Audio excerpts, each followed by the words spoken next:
Museu Emílio Ribas, em São Paulo, reúne a história da saúde pública no Brasil. Congregação da IPP vai ser organizada como igreja nesse domingo na Filadélfia, nos Estados Unidos. Veja o trabalho de recuperação de animais silvestres desenvolvidos pelo CRAS, em São Paulo. Com o avanço da vacinação, a produção cinematográfica brasileira está de volta. Fique com a gente, a partir de agora tem Notícias do Bem.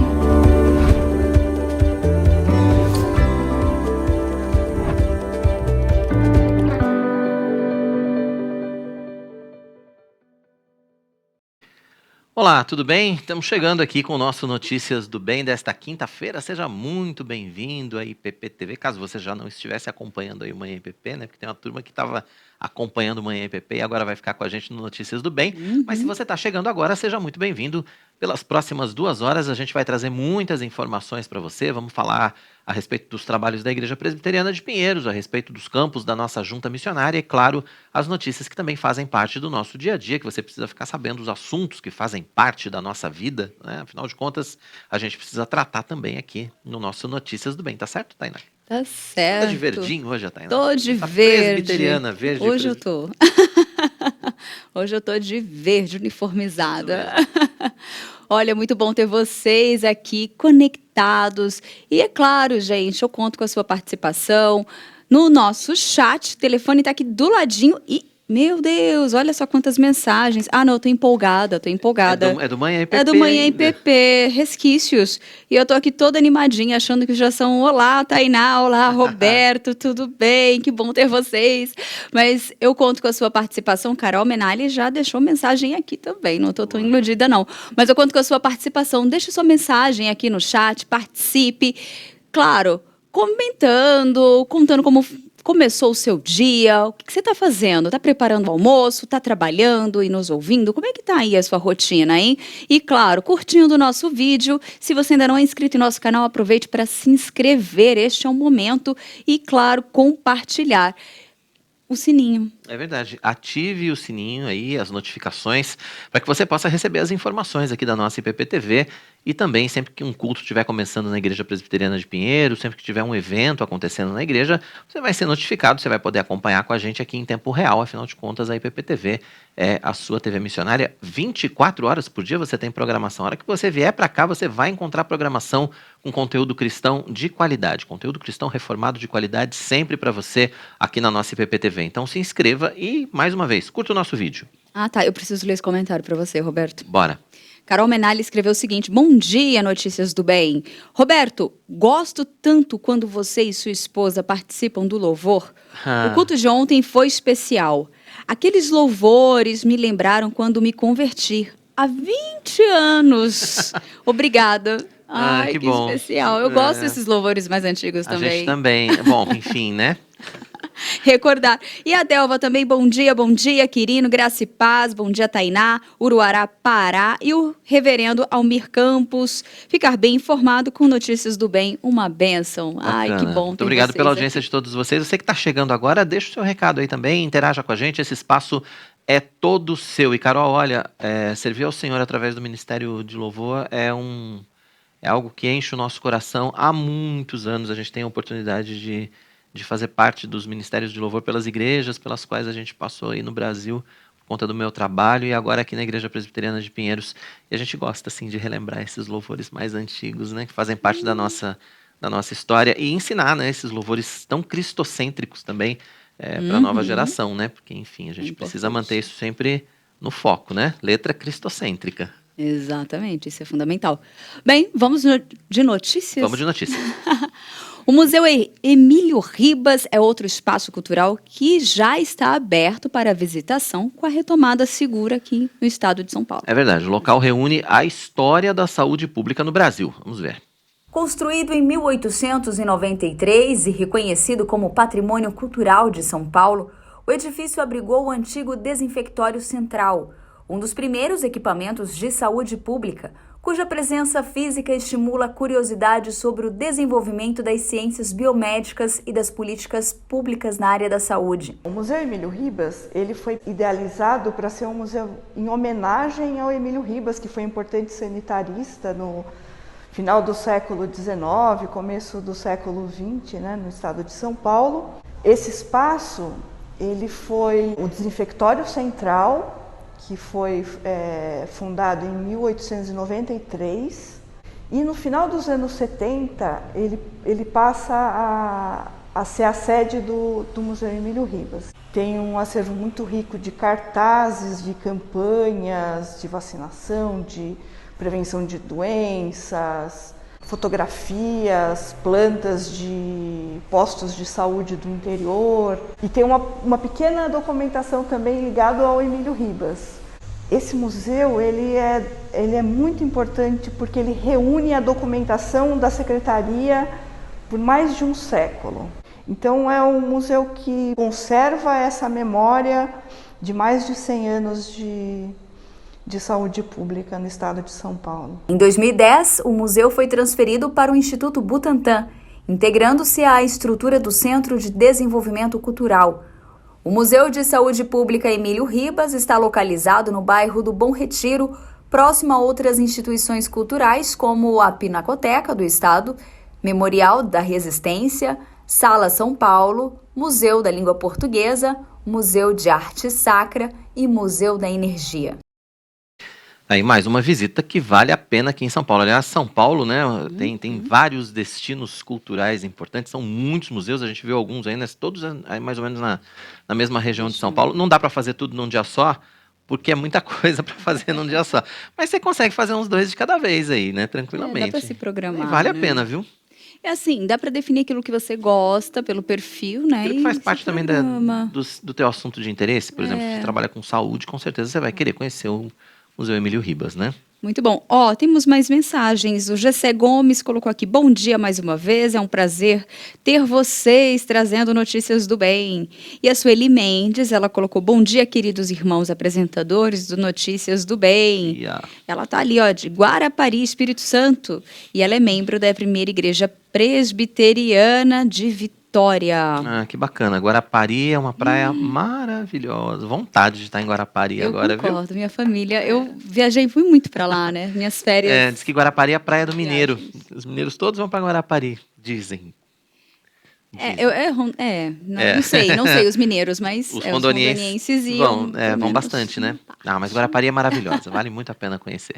Muito bom, e o nosso reverendo Marco Severo, conectado à rádio Rumo ao Sertão.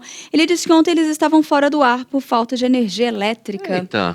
Ixi, aconteceu. A gente sentiu falta mesmo do reverendo Marco Severo aqui ontem.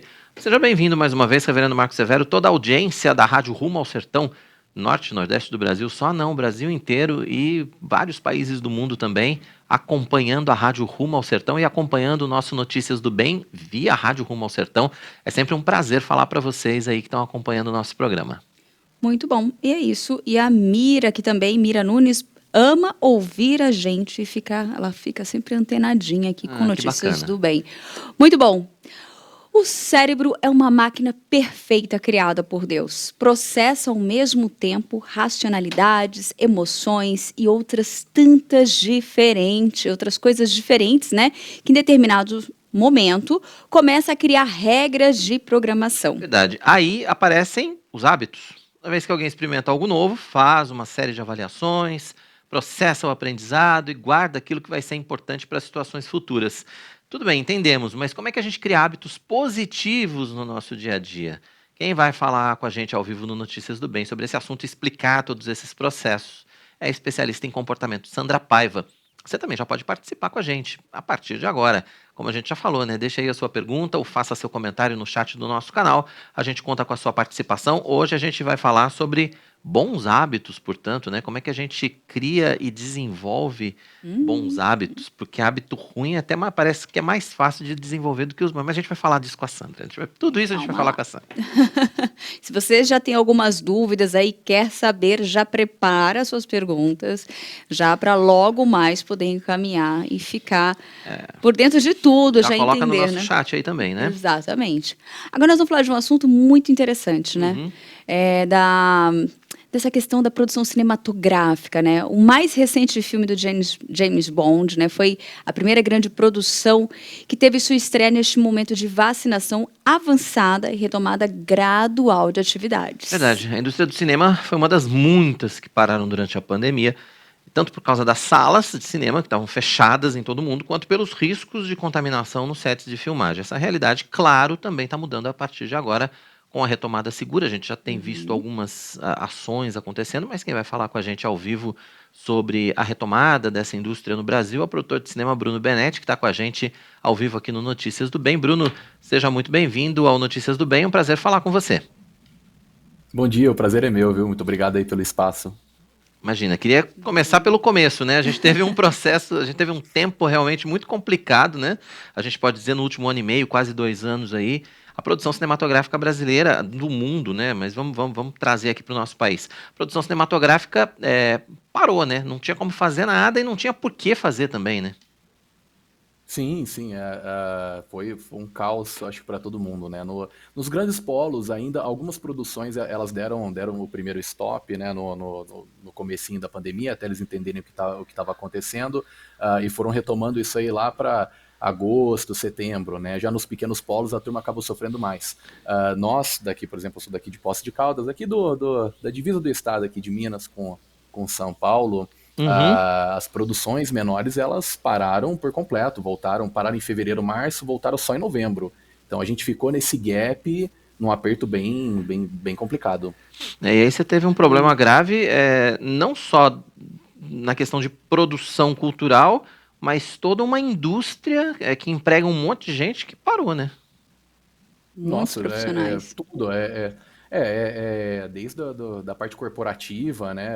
Clientes que eu tenho também aqui nessa parte corporativa institucional pararam fábrica, pararam tudo, me ligaram e falaram: ó, Bruno, a gente vai ter que parar as filmagens que a gente está fazendo, tinha filmagens agendadas, viagens agendadas, e todos eles, né, falaram: a gente vai ter que parar porque a gente não sabe, a fábrica parou, né, até a gente entender o que faz, aí voltou com 1/3 das pessoas, né, trabalhando, e aí começou a retomar. Mas toda a produção audiovisual ela foi bem impactada, né? O exemplo que você acabou de dar das produções hollywoodianas, né? Tem filme que o pessoal está segurando até agora para lançar por conta da bilheteria, do box office e tal, né? Para lançar nos cinemas. Bruno, quando a gente pensa, né, nós que estamos em casa aqui, que somos consumidores desses produtos, né, a gente às vezes não tem noção por trás dos bastidores a questão do prejuízo financeiro, muitas vezes, que isso acarreta, né? Quando a gente fala de uma produção cinematográfica, a gente está falando ali, não é 1, 3, 4 pessoas envolvidas, mas são muitas pessoas envolvidas. Dá para ter uma noção o que acarreta nesse um prejuízo financeiro que leva a isso, e pensando nisso em produções, vamos jogar aqui as nossas produções sem ser olha, meu trava-língua, gente. Exatamente, vamos jogar nas nossas nacionais mesmo, né? Vamos jogar para dentro da nossa realidade aqui no Brasil. Como que foi isso? Como é que vocês analisam essa questão? Dá para recuperar? Como que ficou? Recuperar dá, sim, demora um pouco. As plataformas de streaming, né, VOD, se eu estiver falando muito técnico, vocês vão me cortando aqui, a gente vai, né, a gente vai dando uma polida. Mas todas as plataformas de streaming, elas vieram para dar uma pequena salvada. Claro que tem controvérsias, né, mas fazendo um cálculo de padaria rápido aqui, vamos colocar um longa-metragem brasileiro, envolve aí cerca de 300 pessoas diretamente contratadas, indiretamente tem muito mais, depende da produção. Vamos colocar de 3 milhões a 4 milhões de pessoas.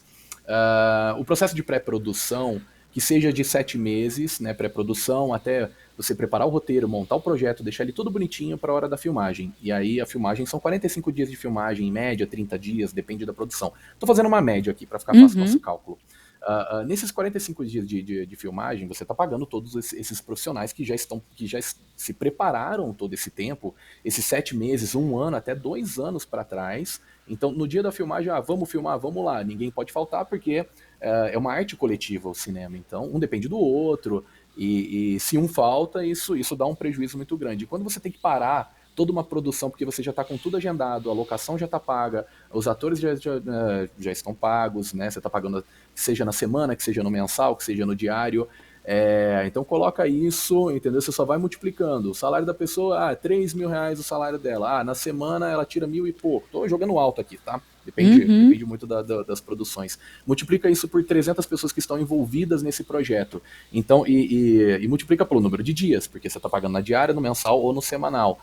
Então esse valor ele só vai exponenciando, né? Ele só vai subindo, e a locação que depende também, depende do salário, depende do valor do aluguel. Então uma costureira, né, que depende também daquilo. Então todas essas áreas foram paradas, né? A gente, geralmente assim, pro pessoal que tá em casa, a gente costuma pensar, o diretor de fotografia, mas tem milhares de áreas que também estão sendo prejudicadas, né? Uma costureira, ela ficou parada durante X tempo. Eu falei, e agora, o que eu vou fazer? Eu falei, ninguém sabe. E ficou nesse 1 mês, 2 meses, 3 meses, 4 meses, todo mundo sem receber salário nenhum. E aí, como é que... Então, eu acho que esse pequeno cálculo de padaria talvez dê para ter uma noção, né, do prejuízo que dá se você ficar um dia sem filmar, de tudo aquilo que foi planejado. Realmente ajudou sim. Muito. Ajudou sim, realmente é complicado, como a gente havia imaginado. Agora, bom, estamos no momento de retomada, né? O avanço da vacinação, a gente tem visto aí os sets voltando a funcionar. Queria que você falasse agora, então, especificamente para a gente desse momento. É um momento de retomada, é um momento de recuperação, como a Tainá perguntou. É possível, de repente, recuperar aquilo que foi perdido? Vai ser assim, a médio e longo prazo, porque para a gente recuperar 2 anos 2 anos, vamos dizer assim, parados ou trabalhando, né, muito devagar, vai dar bastante trabalho. E principalmente você segurar uma obra que você estava pretendendo lançar ela numa data tal e você ter que lançar ela na volta da pandemia, por quê? Hoje não é todo mundo que ainda tem a segurança de ir numa sala de cinema, né? O pessoal ainda fica com os receios, apesar da vacina, apesar de todos os protocolos de saúde envolvidos, mas, né, a gente tem que entender todos esses lados. Então é um processo lento, pode ser de 6 meses, pode ser de 8 meses, até todo mundo se estabilizar. Então, assim, nessa parte de assistir aos filmes, de consumir os filmes, aí entra no que eu comentei, do VOD e nas plataformas de streaming, que acabaram salvando um pouco. Alguns filmes tiveram que pegar a sua bilheteria, né? Então, para eles não quebrarem, né? Para essas pequenas empresas e pequenas indústrias não quebrarem, eles tiveram que lançar isso, né, nessas plataformas. Não tem uma bilheteria tão alta, você tem uma visualização constante, né? E você consegue divulgar o seu trabalho. Mas em questão de recuperar, é um trabalho ainda a médio e longo prazo. Né? Então eu tenho muita coisa aqui para falar. Eu que estou me contendo, senão a gente vai ficar umas 2, 3 horas aqui.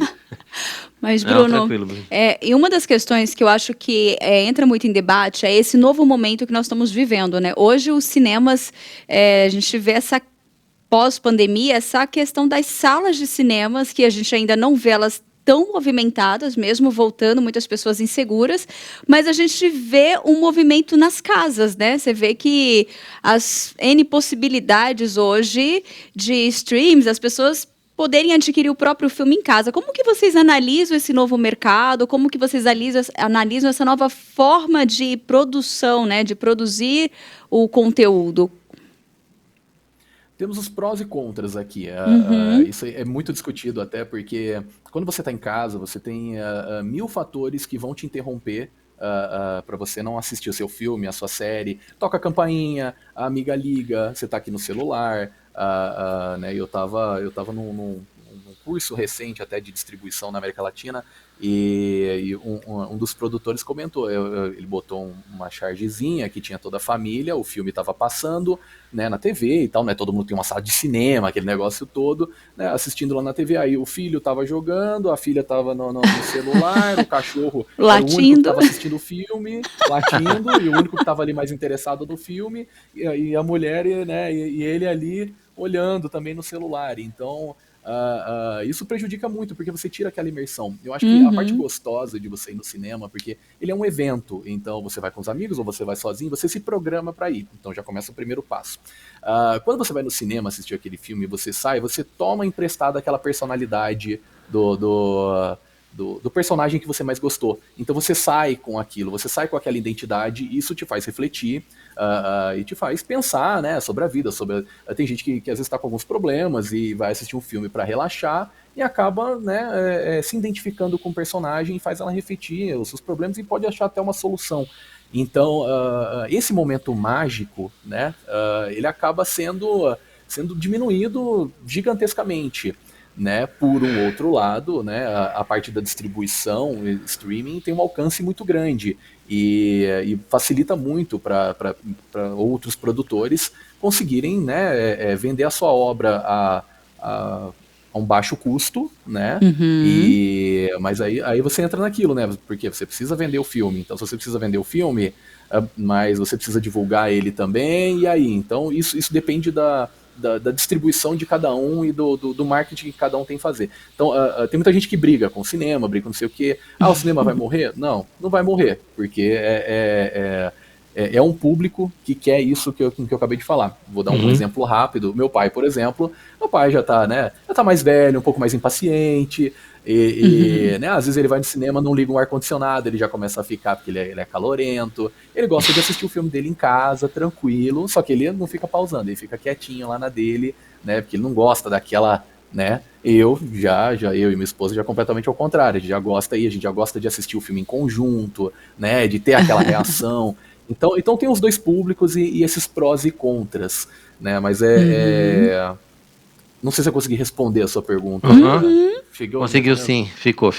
Agora, ótimo. Do ponto de vista de trabalho prático, o que mudou já nos sets de filmagem, na rotina de trabalho? Porque tem a coisa do uso da máscara, distanciamento, higienização. A rotina do trabalho mudou muito agora nesse pós-pandemia?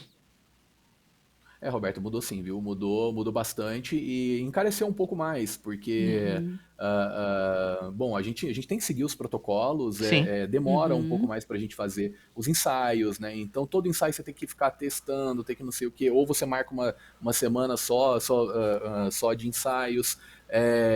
Bom, a gente tem que ver se tá todo mundo vacinado, as máscaras. Então, assim, todos esses protocolos de saúde que o Sindicine, ele soltou até uma cartilha, que é o sindicato dos cineastas, né? Ele soltou até uma cartilha para a turma, colocando tudo que é necessário para as filmagens. Então, tinha algumas regalias, por exemplo, na filmagem, né? No set de filmagem, você monta todo aqueles comes e bebes para a turma, o horário do café, o horário do almoço, e fica ali para a equipe e para os atores. Isso já não pode ter mais, então cada um já tem que levar o seu. O processo ele ficou mais demorado, porque a gente tem que se preocupar com mais coisas, né, relacionadas à saúde. Eu tenho um curta-metragem para gravar agora no hospital, ele vai ser filmado agora no dia 13 e 14, chama Lavanda, e assim, os cuidados que a gente tem que ter são grandes, né? Mesmo o hospital falando, olha, diminuiu o índice né, a queda do vírus e tal, né? Mesmo isso tendo diminuído, mas a gente ainda se preocupa com muitas coisas, o álcool em gel, o distanciamento, o número de pessoas em set. Então, enquanto você podia ter 30 pessoas, agora já tem que ser 10 pessoas, 15, dependendo do tamanho do ambiente.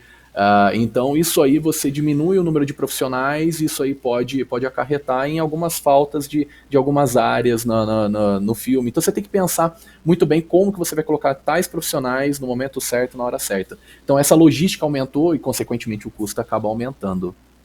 Uhum.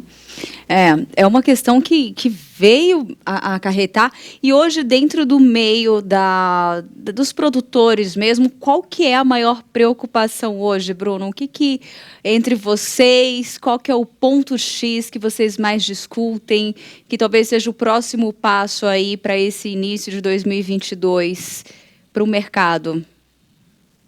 É a distribuição, com certeza é a distribuição do filme, como você vai distribuir seu filme Uhum. e qual vai ser a sua estratégia. Então, essa é a parte mais complexa, né? E você quer lançar o seu filme no cinema, só que você já tem que se preparar. Estamos falando de cinema nacional, tá? Cinema hollywoodiano, norte-americano, essas coisas, eles já preparam toda a sua distribuição para, assim, lá nos Estados Unidos você já tem o lucro, entendeu? Porque já é da cultura deles. Aqui no Brasil a gente já não tem essa cultura cinematográfica. Então a bilheteria é muito menor.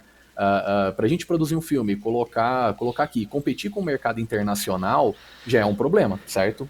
E aí agora a Uhum. gente ainda tem mais esse segundo problema, que além de a gente estar competindo com o mercado internacional, nós temos que entender a bilheteria, que ela vai reduzir a, sei lá, 2/3, 1/3, dependendo do tipo de filme. Então, você pega um filme bacana que teve uma bilheteria aí de 16 mil ingressos vendidos, né? Isso aí pode cair, isso obviamente vai afetar, né? Vai afetar na Uhum. produção, vai afetar no valor, vai afetar na distribuição, nos lucros, para manter isso aí, né? Em como você vai custear a equipe e como você vai preparar isso futuramente. Então, essa parte da distribuição, ela ainda é bem, né? Ela é bem falada, tanto que muitos ficam no meio do caminho. Eu prefiro jogar numa plataforma VOD, eu prefiro que o meu filme tenha esse tipo de distribuição, com esse tipo de estratégia que eu vou fazer, do que no cinema. Uhum. Tá bem difícil, tá bem É difícil. verdade. E quando a gente fala em produção cinematográfica, né, Bruno, a gente normalmente pensa primeiro nos longa-metragens. Mas a produção cinematográfica tem muitas outras vertentes, né? Além dos curtas, além dos documentários, tem materiais específicos institucionais também. Enfim, é um mercado muito mais amplo do que a gente pode pensar inicialmente, né? Porque a gente fala, produção cinematográfica, a gente pensa lá no filme que a gente vai assistir no cinema do shopping no domingo. Não é só Uhum. isso, obviamente, né? Não, tem muita coisa, tem muita coisa.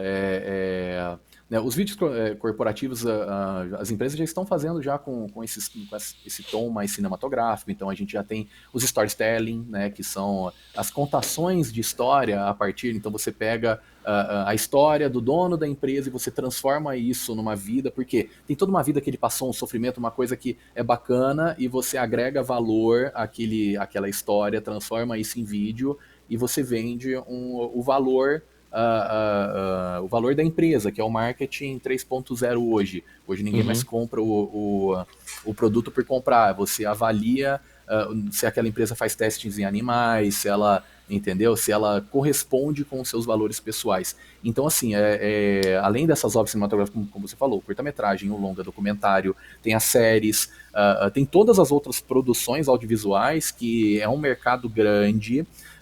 O que eu acho super bacana em questão de concorrência, que já me perguntaram, falo, mas e concorrência? Não, na verdade, as produtoras elas são unidas porque às vezes você precisa, tem os clipes musicais também, você precisa de uma visão de um diretor de fotografia, você precisa de um profissional que é um assistente e tal, que aquele é o melhor assistente que existe, então você acaba pegando de outras empresas e outros, né, outras equipes e vai mesclando isso. Então, tem espaço para todo mundo, tem muitas ideias, tem o mercado digital aí o próprio Instagram, o próprio TikTok, os digital influencers, né, o próprio YouTube e outras marcas de redes sociais, né, isso aí Uhum. acabam aumentando muito esse tipo de mercado e dá uma gama e uma infinidade muito grande de você pensar em que tipo de obra que você pode fazer. Muito Bacana. bom.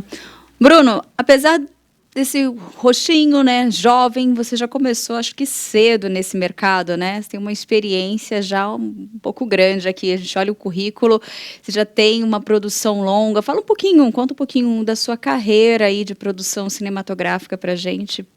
Compartilha um Opa, pouco obrigado, dos viu, seus Tainá? Obrigado. trabalhos. Fechou. Obrigado pelo rostinho jovem. Já tô mais feliz. Vou tentar não entregar a idade por aqui, mas Segredo. bom, é, A produtora Altéria Filmes, ela começou em 2009, né? Agora eu sou formado em computação, olha só que coisa, né? Sempre quis mais, sempre corri o que era um hobby, que era trabalhar com fotografia, com vídeo, acabou virou profissão e hoje o hobby é programar. Então mudou toda a minha vida, né? Eu queria me expressar mais, eu queria procurar uma forma de expressar meus pensamentos e o filme e os vídeos foi uma forma que eu me encontrei, né? Claro que tem toda uma trajetória aí já de 10 anos, né? Mais de 10 anos. Já produzi já mais de 40 curtas, já fiz alguns longas em coprodução, documentários, já tem bastante coisa, tenho prêmios, agora vou pegar a modéstia e vou jogar longe, tá? Já tenho alguns prêmios internacionais também, 6 prêmios internacionais, mais de 20 prêmios nacionais de cinema. Então foi uma caminhada longa, né? Hoje eu tenho a produtora, formei a produtora Altéria Filmes, e vocês podem até acessar pelo site alteriafilmes.com.br ou nas minhas redes sociais no Instagram também, BRBenet, ou nas redes sociais da produtora, lá tem todos os nossos trabalhos. Exatamente, eu ia pedir para você deixar os contatos, né? E quem quiser conhecer mais a respeito dos seus trabalhos, quem quiser, de repente, não sei se tem em alguma plataforma, se tem algum filme que você produziu, enfim, que a gente possa ter acesso, enfim, conta pra gente como é que a gente pode conhecer mais a respeito do seu trabalho.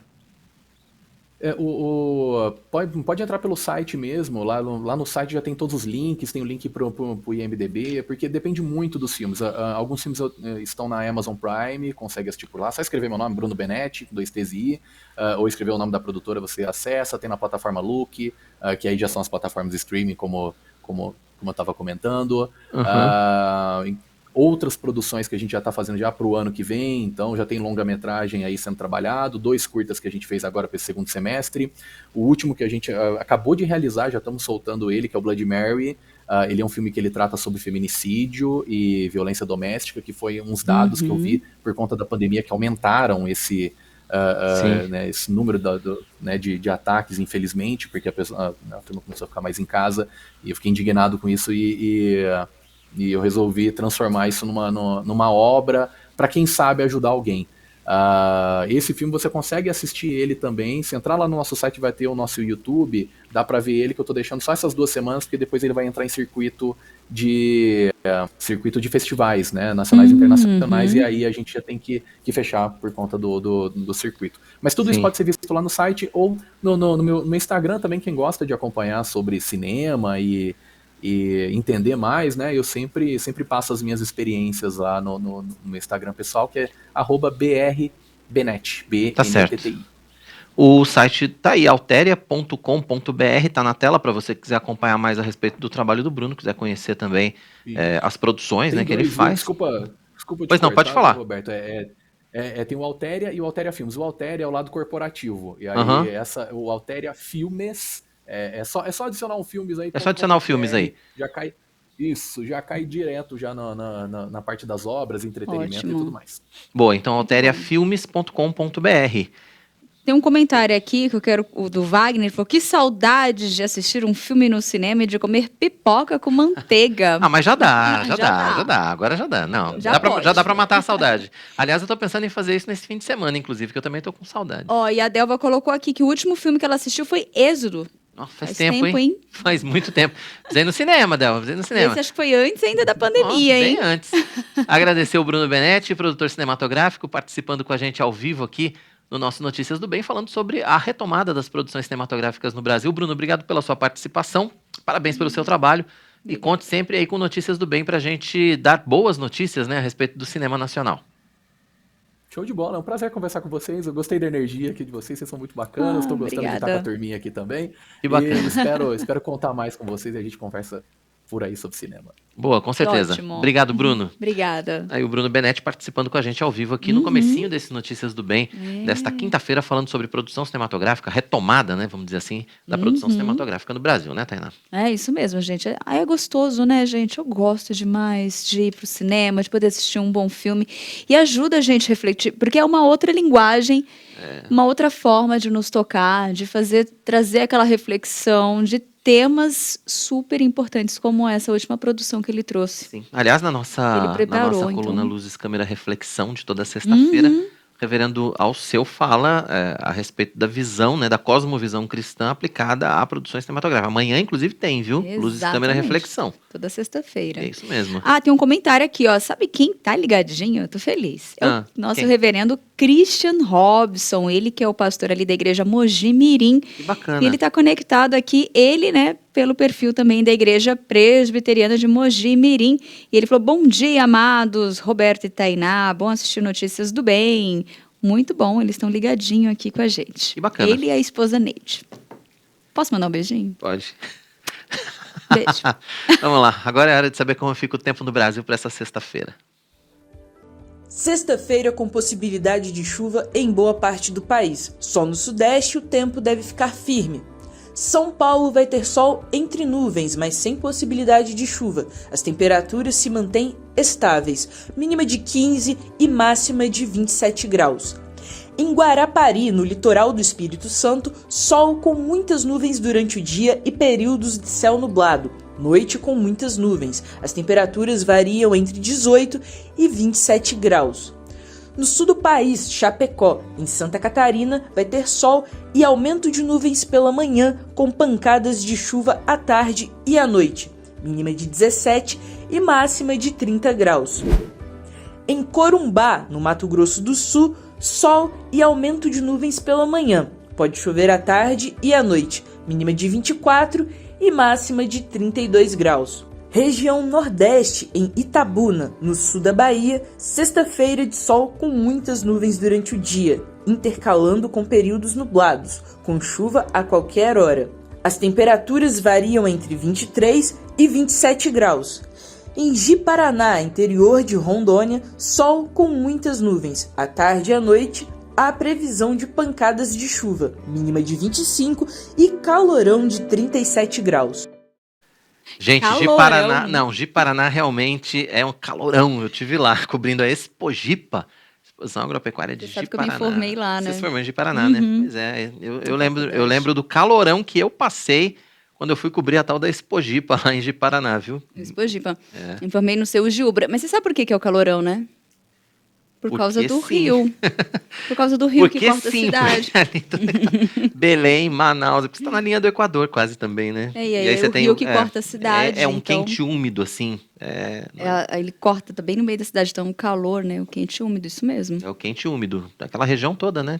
Manaus é assim, Belém é assim, Macapá é assim, é um quente úmido pesado. Pesado.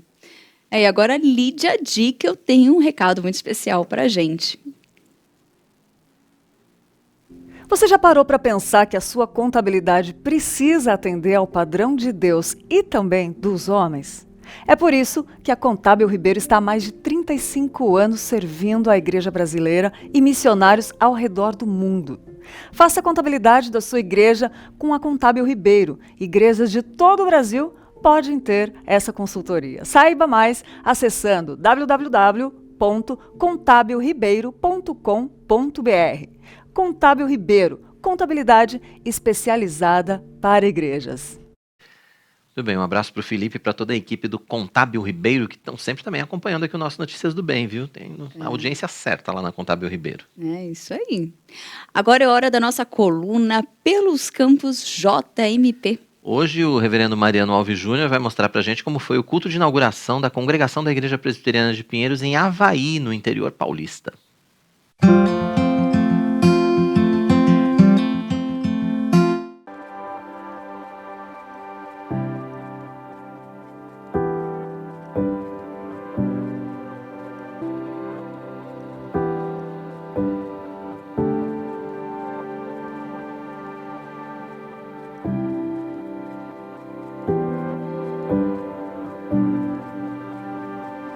Estamos aqui em Avaí, interior de São Paulo.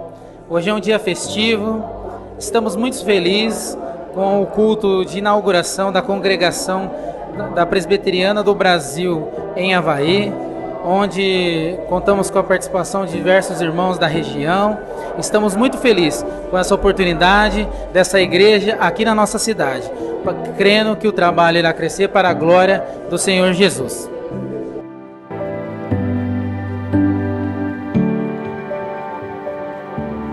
Olá, irmãos. eu sou o reverendo Leonardo Veríssimo, pastor da Igreja Presbiteriana de Duartina, aqui no Presbitério de Bauru, no centro do estado de São Paulo. Nós temos inúmeras cidades aqui que ainda não têm trabalho presbiteriano, são cidades pequenas, mas hoje nós temos a alegria de estar aqui em Avaí, inaugurando mais um trabalho, oficializando, na verdade, um trabalho da Igreja Presbiteriana do Brasil. É bastante importante que a nossa igreja olhe com atenção para cidades menores que precisam de ajuda, precisam de investimento missionário para que o reino de Deus avance nesse nosso estado que é tão importante. Obrigado.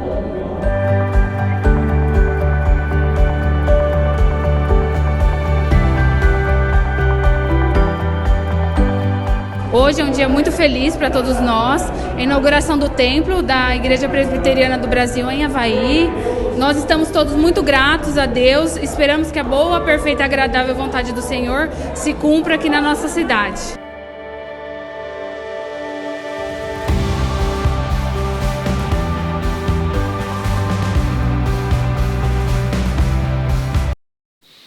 Aí, mais um trabalho então da nossa Junta Missionária de Pinheiros, você conferindo com a gente aqui no Notícias do Bem. Depois do intervalo, o trabalho de recuperação de animais silvestres desenvolvidos pelo CRAS em São Paulo. E ainda, o cérebro é uma máquina perfeita criada por Deus, processa ao mesmo tempo racionalidades, emoções e outras tantas coisas diferentes que em determinado momento começa a criar regras de programação. E é nesse momento que aparecem os chamados hábitos. Mas como é que a gente cria hábitos positivos no nosso dia a dia? Quem vai falar com a gente no Notícias do Bem sobre esse assunto e explicar todos esses processos é a especialista em comportamento Sandra Paiva. Dá tempo de você participar com a gente. Deixa a sua pergunta ou faça seu comentário aqui no chat do nosso canal. A gente conta com você. Notícias do Bem vai para o intervalo. A gente volta daqui a pouquinho com muito mais informações para você aqui na sua IPP TV, a sua TV missionária. Até já! De 13 a 15 de novembro, a Igreja Presbiteriana de Pinheiros e o Ministério Impacto convidam você para a Conferência Jovem Impacto 2021. Pecados Intocáveis, o Evangelho como instrumento para vencermos pecados toleráveis. Arival Dias Casimiro, Alexandre Sacha, Hernandes Dias Lopes, Chun Chung, Emílio Garófalo, Leandro Lima e Banda Projeto Sola já estão confirmados.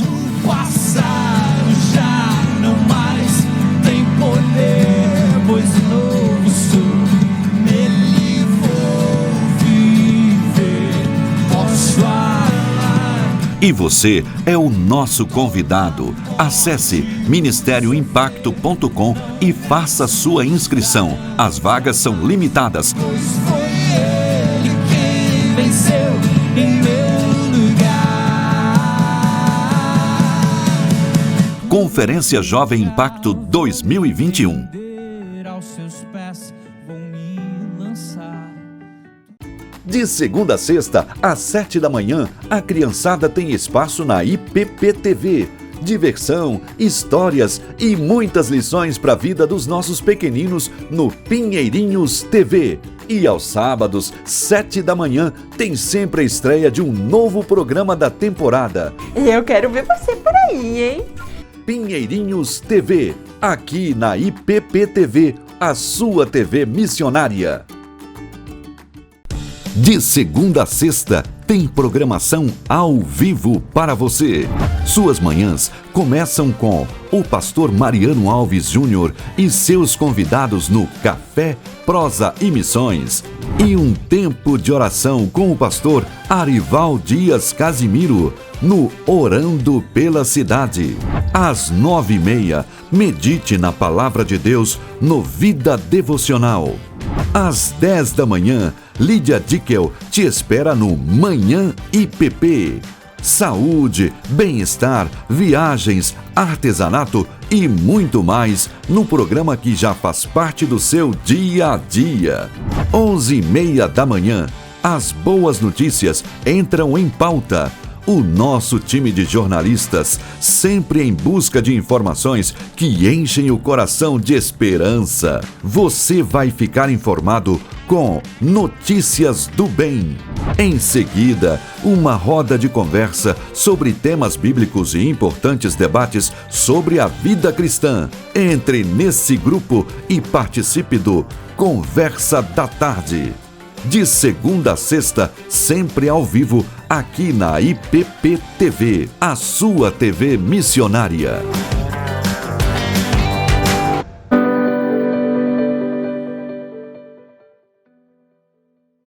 Estamos de volta? Que bom que você continua com a gente aqui na IPP TV, acompanhando o nosso Notícias do Bem desta quarta-feira. Hoje é dia 4 de novembro. O ano está chegando ao fim, né? Tá voando esse fim de ano. Depois que passou, rápido. parece que depois que passou agosto, o negócio foi embora mesmo, né? Não tem jeito. Agosto tem que dar uma travada no calendário, mas depois vai embora. Já tá acabando o mês. Estou exagerando. Não, calma. Também, né? Estou exagerando. Você já fez a sua inscrição aqui no nosso canal? Ainda não? Então, olha, aproveite agora, curta o nosso vídeo aqui, faça a sua inscrição, ative o sininho para você receber todas as notificações e, claro, compartilhe o canal da IPP TV. É extremamente importante que você compartilhe com a sua família, com seus amigos, com seus irmãos da igreja, com quem você ama, com quem você acredita que precisa receber também essa programação, tá certo? Então, faça isso, ajude a gente a chegar a 1 milhão de inscritos. A gente quer se tornar cada vez mais relevante nessa plataforma e o objetivo da gente se tornar mais relevante é para que a gente possa ser mais indicado pela própria plataforma, tá certo? A gente quer alcançar cada vez mais pessoas, afinal de contas, nós estamos aqui desenvolvendo um projeto missionário através da IPP TV. Exatamente. E, claro, eu conto também com a sua participação durante a nossa programação todos os dias. Essa nossa conversa, nossa interação. Esse é um jeito que nós temos de dialogar, de conversar com você. É isso mesmo. Você fala, eu leio, a gente responde e assim a gente vai interagindo. Inclusive, a Ruth Sobrinho mandou uma mensagem aqui pra gente, né? Desejando uma boa tarde. Boa tarde, Ruth. Ensaiamos. Sem nesse ensaio. intervalo. Não teve ensaio. Olha só, gente, neste domingo, uma nova igreja presbiteriana vai ser organizada na Filadélfia, nos Estados Unidos. Verdade, o trabalho já tem 5 anos, foi iniciado também com o apoio da Igreja Presbiteriana de Pinheiros, mas quem vai falar com a gente sobre esse momento tão importante é o pastor da Igreja Presbiteriana Cristo Rei, pastor Diogo Inauashiro, que está com a gente aqui já ao vivo no Notícias do Bem. Christ the King, se a gente for falar em inglês, tá certo aí, pastor? É isso mesmo, né? Tá correto. Tá, Vou treinar um pouquinho mais, mas é por aí. Pastor, seja bem-vindo ao Notícias do Bem, é um prazer recebê-lo aqui para a gente falar a respeito da inauguração dessa igreja, da organização dessa igreja lá nos Estados Unidos. No momento o senhor está no Brasil, mas já está meio que de mala pronta, né? Exato, eu vim para um treinamento da City to City, Brasil, convite do pastor Leandro, e tem sido uma bênção aqui para a gente poder pensar na expansão do evangelho, não só lá nos Estados Unidos, mas aqui também no Brasil, e ver possibilidade de conexão, né, de plantadores para estarem lá na Filadélfia. A gente está muito feliz, né, acerca do que Deus tem feito naquele campo missionário lá. E eu sou muito grato, viu, Roberto e Tainá, por essa oportunidade. Muito bom. E, pastor, eu gostaria aqui começar contando um pouquinho dessa história, né, do seu trabalho ali na Filadélfia, né, desse início, né, da igreja, dessa congregação. Conta pra gente como que foi. Sim, resumidamente, na verdade, eu fui para Filadélfia e a intenção era eu aprender inglês, fazer um mestrado e doutorado ali no seminário do Westminster e depois voltar para a missão no Japão, a qual a gente já estava iniciando uma plantação lá também, né, entre imigrantes, descendentes japoneses. E nesse período eu tive mais contato com o pastor Leandro, né, de Almeida Pinheiros, que estava lá em Boston, pastoreando a Christ the King, só que Cambridge, e ele começou a pedir meu auxílio, minha ajuda lá com as congregações que ele tinha. E nesse período que a gente estava na Filadélfia, a gente conheceu, né, a comunidade brasileira. Naquele período tinha cerca de 28 mil brasileiros que os censos, né, os bons censos conseguia pegar, fora aqueles que estão indocumentados. Então tinha uma gama muito grande ali, né, uma população muito grande de imigrantes brasileiros, né, e a gente começou a ter contato, evangelizar, e as pessoas começaram a questionar: pastor, a gente não tem tido uma igreja assim com foco mesmo bíblico, centrada no evangelho, né? É muito pouco, é muito escasso aqui na nossa região e também na região do sul de New Jersey, porque nós temos membros que, atravessando a ponte lá da Palmira, né, que chama assim, eles frequentam a nossa igreja 40 minutos de onde eles estão, e ali tem bastante também brasileiros.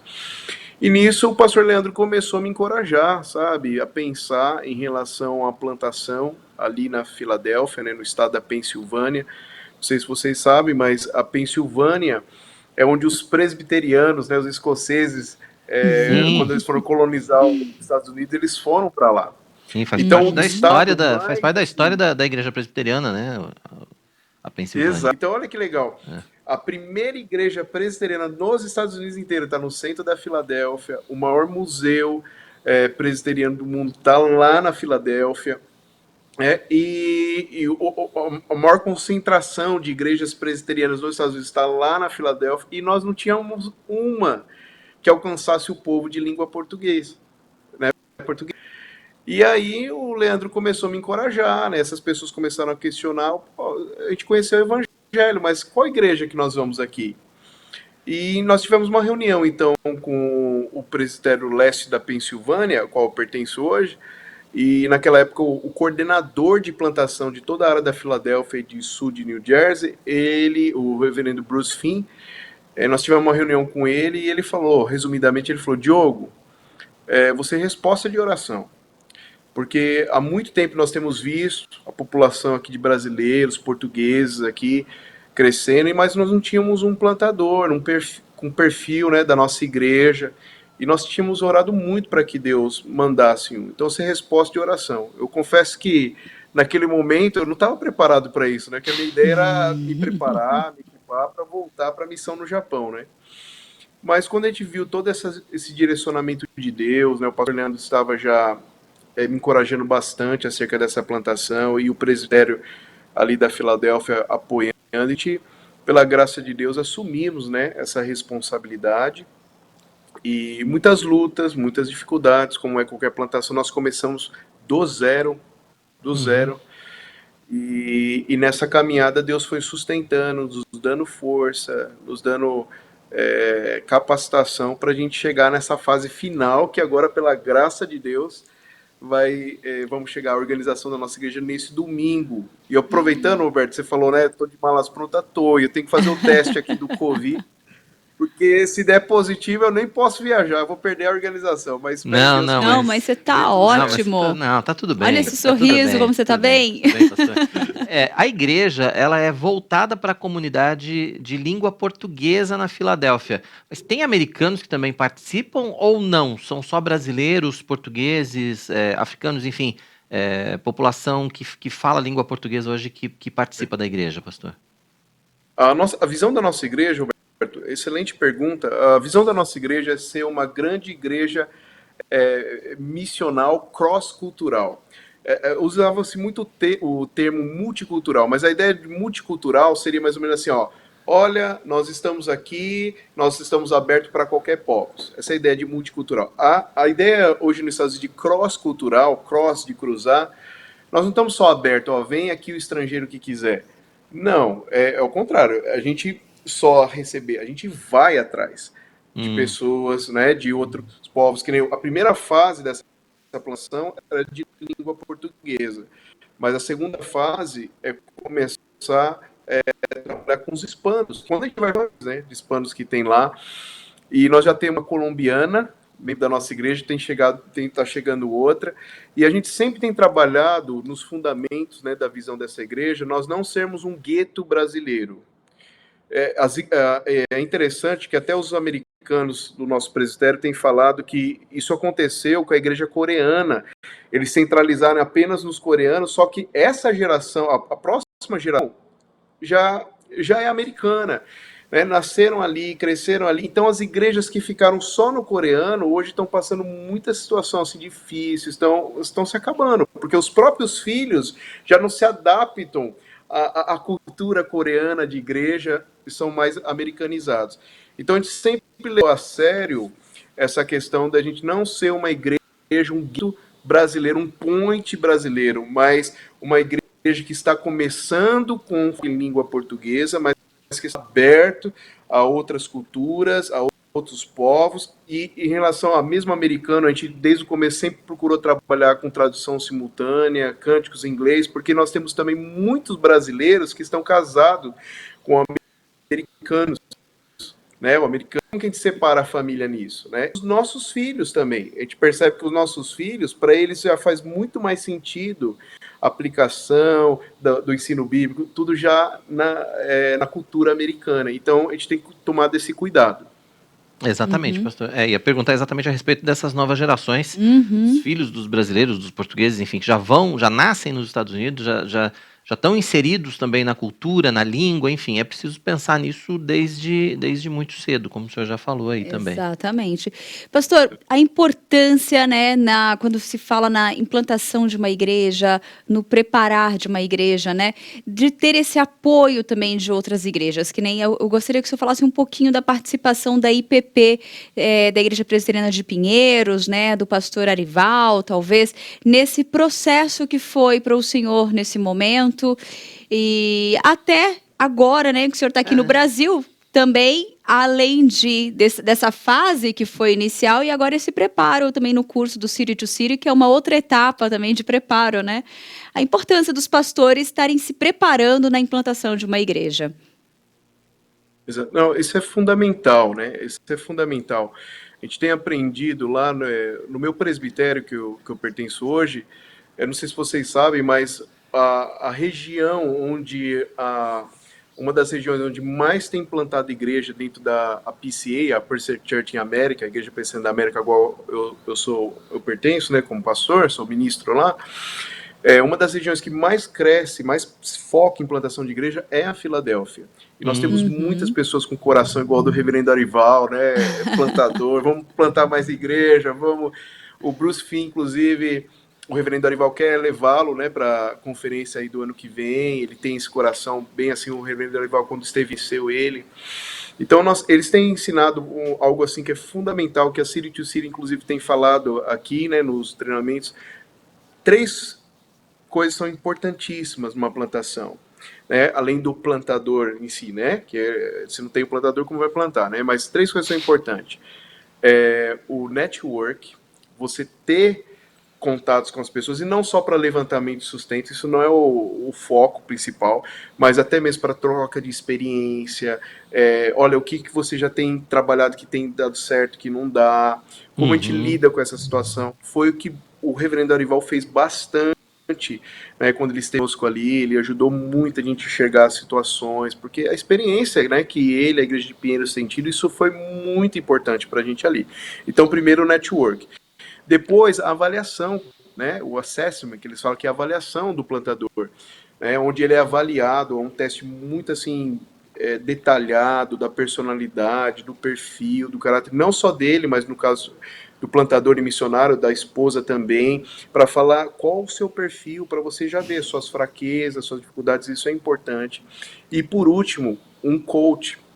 Eu sei que a palavra coach está desgastada, né, hoje no Brasil, mas não tem nada a ver com esse coach que o poder está em você e tudo mais, não, mas um mentor, um coach que leva você assim para o evangelho, sempre qual a sua motivação, por que você está fazendo isso, sempre faz a gente pensar primeiro no evangelho. Então, eles chegaram à conclusão que as plantações que não estavam caminhando dentro da PCA, geralmente não tinha um desses elementos importantes, né, o network, o assessment, a avaliação, o mentor, né, para estar te conduzindo ali, um coach, né, ou não tinha os 2 ou 3. E eles não falam que é importante um desses, é importante os 3. Geralmente as plantações que chegaram até o final tinham os 3 bem ajustados, network, avaliação e a questão de um coach e um mentor. E o reverendo Arival, ele ajudou a gente nessas áreas, né, do network, como um coach ali. Ele gosta de chamar de coach ou mentor, mas ele acaba fazendo isso, né, nos ajudando a pensar, e não só pensar na igreja. Vocês conhecem muito bem o pastor que vocês têm, né? Aham. Não só naquela igreja, ele falou, Diogo, aqui dá para plantar umas 50 igrejas. Eu falei, meu Deus do céu, se Deus der força para plantar essa aqui, eu tô feliz, né? Não, mas Mas olha que legal. é bem isso mesmo. É bem uma frase muito provável do pastor Arival, essa. Que dá mais 50 aqui, vamos mas- trabalhar, vamos Mas fazer. olha que legal. Mas é isso, Isso daí que né? ele falou lá atrás. Exato. Olha que É legal. isso Isso que ele falou lá atrás parece que vai começar a se concretizar, porque agora a gente chegando no final dessa plantação, o meu presbitério tem me encorajado a pensar A em próxima. trabalhar como coordenador, né? Um coordenador nessa área de plantação. E é por isso que eu estou aqui fazendo esse também da City to City, pensando em mais plantações ali, não só na região da Filadélfia, mas no sul de New Jersey. Tá certo. Pastor, a gente passou um período muito complicado no Brasil e nos Estados Unidos também. A gente acompanhou, né, a evolução da pandemia da Covid-19 nos Estados Unidos. A gente sabe que a vacinação lá andou mais rápida, né? Andou mais rapidamente até do que no Brasil está andando. Mas foi um período que, imagino que tenha sido um período bastante difícil também para a congregação. Mas quais os planos a partir de agora, então, a partir da organização como igreja, além de fazer essa missão cross, vamos dizer assim, quais são os outros planos para a igreja a partir dessa retomada que a gente está vendo acontecer, né, inclusive com a participação dos membros, os membros voltando, né, a participar dos cultos? Um dos nossos planejamentos assim, centrais é a gente voltar aos pequenos grupos, né, e não assim com muitas pessoas, até mesmo por cuidado, né, dessa questão da pandemia, mas voltar aos pequenos grupos para a gente retomar esse discipulado mais pessoal. É até interessante que na pandemia, quando começou, a gente falou, olha, meu Deus, como a gente vai lidar com isso? Né? Toda a igreja pensou nisso, né? Mas é interessante que tem um livro muito joia chamado A Trelice e a Videira, do Marshall Collin. Olha que coisa, há 12 anos atrás, quando ele escreveu esse livro, no capítulo 12, ele começa a falar sobre assim, e se tivesse uma gripe suína, né, que uma pandemia, e a igreja não pudesse mais se reunir na igreja, parece que ele já estava descrevendo isso há 12 anos atrás. E a gente usa esse livro para o treinamento dos líderes, né? Então o nosso pessoal já estava meio que treinado, né? Como que a gente vai fazer, né, para discipular o pessoal, para caminhar? E olha que interessante, na época da pandemia, mesmo pelo Zoom, foi o momento onde a nossa igreja mais se fortaleceu, mais se uniu, onde a gente pôde evangelizar e, ao invés de perder membro, receber mais membro. E agora a gente só quer colocar os mesmos princípios que a gente tem trabalhado desde a pandemia, agora de presencial, mas com certos cuidados, porque ainda tem, principalmente nos Estados Unidos, vocês têm ouvido a notícia que tem muitas pessoas que não quiseram tomar a vacina. Sim, Então a gente está tomando esse tem um movimento cuidado. antivacina muito pesado aí nos Estados Unidos, né? Tem, apesar que os imigrantes, geralmente, a nossa igreja, todos já tomaram. Pastor, e agora como é que vai ser a programação aí de domingo? Como é que tá? Nós vamos conseguir acompanhar aqui do Brasil? Como que vai ser? Vai ter transmissão? Conta pra gente como que tá programado. Sim, graças a Deus, a nossa live, inclusive, agora caminhou, tá mais profissional, né? Foi arrumada agora na segunda-feira, então nós vamos disponibilizar, sim, o link dessa live. É um momento, assim, de muita gratidão a Deus, em primeiro lugar, porque sabemos que essa obra é dele, né? A gente só é instrumento nas mãos dele, e ali vai estar parte de pessoas que participaram ali, né, dessa história, mesmo aquelas que não podem estar presentes, né? O caso do reverendo Erivaldo pediu para gravar um vídeo ali para a gente passar no final do culto, né, uma palavra ali para a igreja. Mas é um momento assim que a gente pode dizer assim de vitória, sabe? Vitória assim de Cristo, e qual nós celebramos junto com ele, dele estar erguendo uma igreja ali fiel ao evangelho, à palavra dele. É uma igreja que tem um coração missional, que pensa em alcançar ainda mais pessoas, principalmente os perdidos, né? E a gente está assim de celebração, né? Nós estamos assim, a igreja está num momento assim fantástico, de coração grato, de coração alegre, de sonhos, de planos, né? E então essa é a fase que a gente está vivendo lá na Filadélfia, né? A minha intenção é sair daqui amanhã, depois acabou o curso, já pegar o voo de Goiânia para São Paulo, de São Paulo para os Estados Unidos, chegar lá no sábado para me preparar para esse dia, né? Que bacana. Seja orando, por favor. Com certeza estaremos sim. Pastor Diogo Inauashiro, da Igreja Presbiteriana Cristo Rei, lá na Filadélfia, igreja que vai ser organizada no próximo domingo. Pastor, obrigado pela sua participação com a gente aqui no Notícias do Bem. Depois, quando a igreja estiver organizada, né, a gente vamos mostrar aqui também no Notícias do Bem a continuidade desse trabalho. É sempre muito bem-vindo aqui, viu? E para poder assistir... Para poder assistir por onde vai ser, qual né? vai ser a transmissão? Por onde? Qual canal? Geralmente a gente tem feito as lives pelo Facebook, mas a gente pode ver outros meios também e passar para vocês com antecedência. Tá certo, mas o canal de comunicação... Em princípio, Facebook, né, pastor? Exato. É só procurar aí, Christ... Isso, ou colocar Christ the King Presbyterian Church de Filadélfia ou CTK, né, Philly de Filadélfia. Mas a gente vai passar com mais detalhes para vocês certinho. Tá certo, e a gente vai anunciar aqui para você que está acompanhando Notícias do Bem, para poder acompanhar também, né, a organização dessa igreja, cuja plantação conta com o apoio aqui da nossa junta missionária, conta com o apoio da Igreja Presbiteriana de Pinheiros. Pastor, obrigado mais uma vez pela sua participação com a gente. Deus continue abençoando o seu ministério lá na Filadélfia e, enfim, por onde Deus estiver programado aí para a sua vida, né, pastor? A gente nunca sabe. Sim. Gente, muito obrigado. Que Deus continue abençoando ricamente esse ministério tão importante que vocês estão exercendo aí. A gente percebeu isso.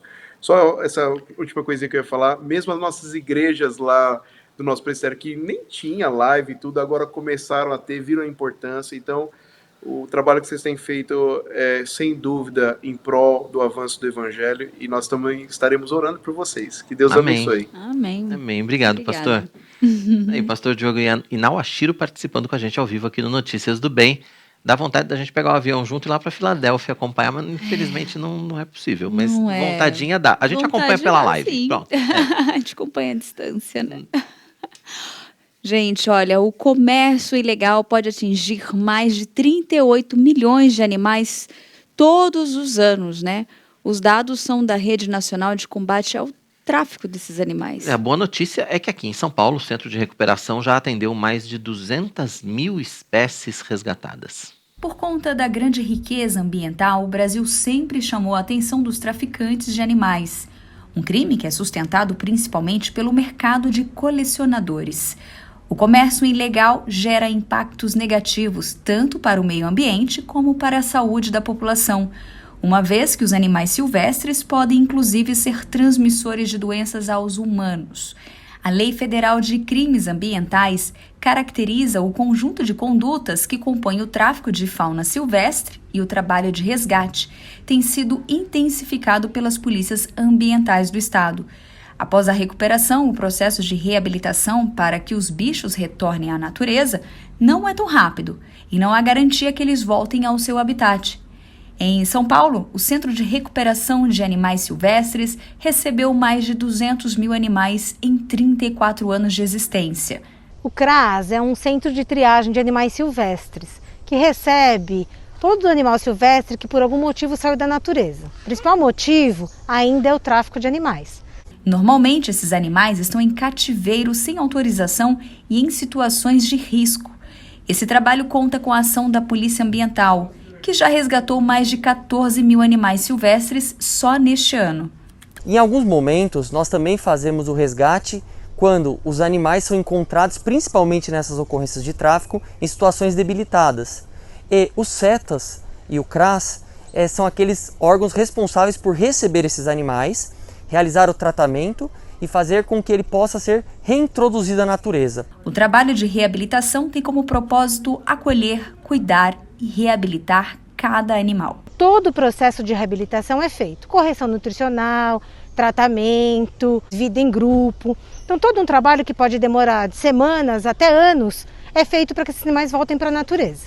Por sorte, aproximadamente 70% desses animais conseguem voltar. Trabalhamos em parceria, sempre com esse serviço de fiscalização ambiental por parte do policiamento ambiental e os CETAS e o CRAS fazendo a recepção e reabilitando esses animais para a vida selvagem. Ai, bacana esse trabalho, né? Você viu aquela imagem? Eles com biquinhos. Bichinhos são muito fofos. A gente tem que cuidar, né? Tem que cuidar. Querer, é interessante que eles estivessem no seu habitat ali, né? Mas ainda bem que existe um espaço que ainda consegue fazer esse resgate e realizar esse cuidado para que ele tente voltar. Né? É verdade. Isso aí. Atenção, atenção, estudantes do ensino médio. As provas do Enem e de outros vestibulares estão chegando. O repórter Matheus Santos, que já fez Enem e vestibular, vai trazer mais informações ao vivo pra gente. Faz pouco tempo que ele fez esse negócio de Enem, né? Ele tá ao vivo aqui. Cadê o Matheus? Ele lembra, mas ele lembra ainda do vestibular. Eu já não lembro mais, mas ele lembra. Tá fresquinho. Oi, Matheus, traz as informações pra gente. Oi, Quirino. Oi, Tainá. Olá, boa tarde para vocês, boa tarde para todos. Muito bom estar de volta. E foram tempos difíceis, de muitos estudos, de frio na barriga antes das provas, né? Mas hoje a gente está aqui para informar aqueles que são os vestibulandos, aqueles que vão prestar aí os vestibulares a partir, né, desse mês, que já temos alguns vestibulares que vamos trazer para vocês aqui a partir de agora. Bom, aqui na nossa lousa nós separamos alguns importantes para vocês verem. Por exemplo, a Unicamp, a primeira fase já é agora, dia 7 de novembro, e a segunda fase deste vestibular serão nos dias 9 e 10 de janeiro de 2022. O tão tenebroso Enem, por exemplo, ele vai ser então na primeira fase, no dia 21 de novembro, e a segunda fase no dia 28 de novembro, então ainda esse mês. Atenção, para esta informação aqui. Os participantes isentos que não compareceram ao Enem 2020 e que tiveram nova oportunidade de se inscrever para a edição de 2021, no período de 14 a 26 de setembro, farão o Enem nos dias 9 e 16 de janeiro de 2022. Então, se você está nesse público que eu acabei de dizer, então você vai prestar esta prova, o Enem, só em janeiro de 2022, dos dias 9 e 16 de janeiro, perfeito? O Nesp eu acho que é um dos mais difíceis aqui, né? Primeira fase no dia 14, nos dias, né, 14 e 15 de novembro, e a segunda fase no dia 19 de dezembro, um pouquinho perto do Natal. Então, quem está fazendo esse vestibular aí, não dá nem para viajar quando chegar perto do Natal, né? E a FUVEST também, um outro vestibular importante aqui, serão nos dias, então, a primeira fase, né, no dia 12 de dezembro, e a segunda fase também no dia 19 de dezembro. Essas informações vocês encontram facilmente na internet, e é importante ficar atento aí ao local da onde a pessoa vai prestar o vestibular. Por quê? Para não ter aqueles famosos memes, né, querendo estar da pessoa chegando atrasado no Enem. É importante saber o local, já projetar com antecedência, chegar com antecedência, né? E mesmo que haja aquela ansiedade, a gente sempre recomenda que os estudantes, que quem vai prestar o vestibular, vá com calma, com tranquilidade. Porém, se você vai prestar alguns desses vestibulares, mas se você está buscando também uma instituição privada e de qualidade, bom, a Universidade Presbiteriana Mackenzie também está com as inscrições abertas para os vestibulares. Sobre isso eu vou conversar agora com Wagner Bacelar, ele é o gestor comercial aqui do Polo. Wagner, muito boa tarde para você. Eu já começo perguntando como é que estão as fases aqui dos vestibulares para quem deseja estudar em uma das melhores instituições privadas do Brasil. Sim, estão abertas as inscrições para o Mackenzie, né, tanto na modalidade à distância, no curso EAD, aqui no Paulo Pinheiros, estão abertas e vão até o dia 27 de janeiro. Os primeiros resultados para quem já se inscreveu já está disponível, eles já vão poder fazer já o processo de matrícula a partir de hoje. E para o campus presencial também, em Higienópolis, Campinas, as inscrições estão abertas, vão até o dia até o dia 23 de novembro, as inscrições, tanto na modalidade via o Enem, pela nota do Enem, quem fez o Enem em 2019 e 2020, como também aquele que quer realizar a prova online. A prova estará online esse ano, as provas serão no dia 1º e no dia 2 de dezembro. E ambos os resultados, tanto para quem optou pela nota do Enem, como para a nota do vestibular, a prova online, o resultado sai no dia 15, e a partir do dia 15 pode realizar a sua matrícula e ser aprovado. Perfeito, Wagner, muito obrigado pelas suas informações aqui. Então, atenção, para quem vai prestar vestibular, as datas aqui, então, dos vestibulares públicos e também aqui da Universidade Presbiteriana Mackenzie. Quirino e Tainá, haja coração, né, para quem vai prestar, porque são tantas provas e muita gente aí, a gente vê que está se dedicando há muito tempo. A gente sabe que são vestibulares importantes e que, de certo modo, mudam, né, a vida das pessoas, porque a educação com certeza transforma, né? Não, Volto com toda com vocês certeza. aí no estúdio. Obrigado, Matheus, pelas informações. Ainda hoje, aqui no Notícias do Bem, você vai ter mais informações também a respeito das inscrições que estão abertas para os cursos de graduação no Polo EAD Pinheiros do Mackenzie. E ao longo das próximas edições do nosso Notícias do Bem, a gente vai falar mais sobre Enem também, vamos falar sobre preparação, dar dicas, enfim. Importante aí para o pessoal que está no ensino médio, o pessoal que está se preparando para o Enem, principalmente, mas para os outros vestibulares também, esse momento de preparação, né? Então a gente vai falar sobre isso aqui no Notícias do Bem nas próximas edições também. A ideia é deixar você calmo, tranquilo, não ficar nervoso, né? Como se isso fosse possível. Não, é possível. Não, não é. É e não é, né? Sim. Esse é um período tão... E vai ser diferente esse ano, né? As provas vão ser online de algumas instituições. Alguns vão ter a opção né? online, outras presenciais, enfim, a gente vai falar sobre tudo isso. Vamos falar tudo sobre isso ainda. Você já conhece todas as ações desenvolvidas pela Junta Missionária de Pinheiros? Confira nesse material um pouquinho do trabalho realizado.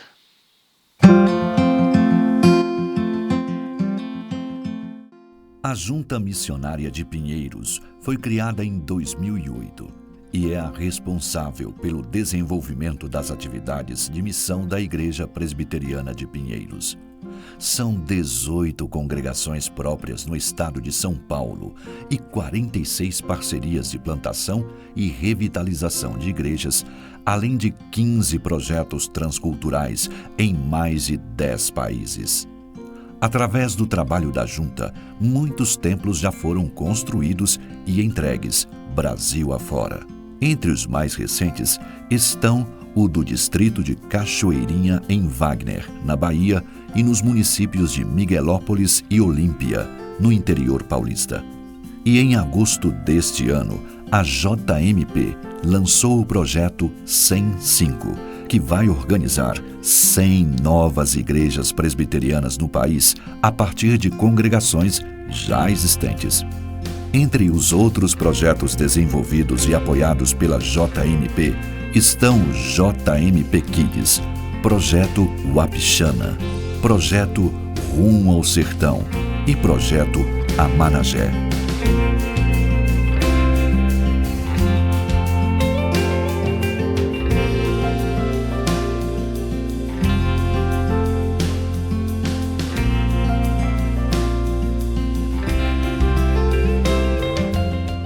A Junta também tem outras frentes de trabalho, todas voltadas para missões.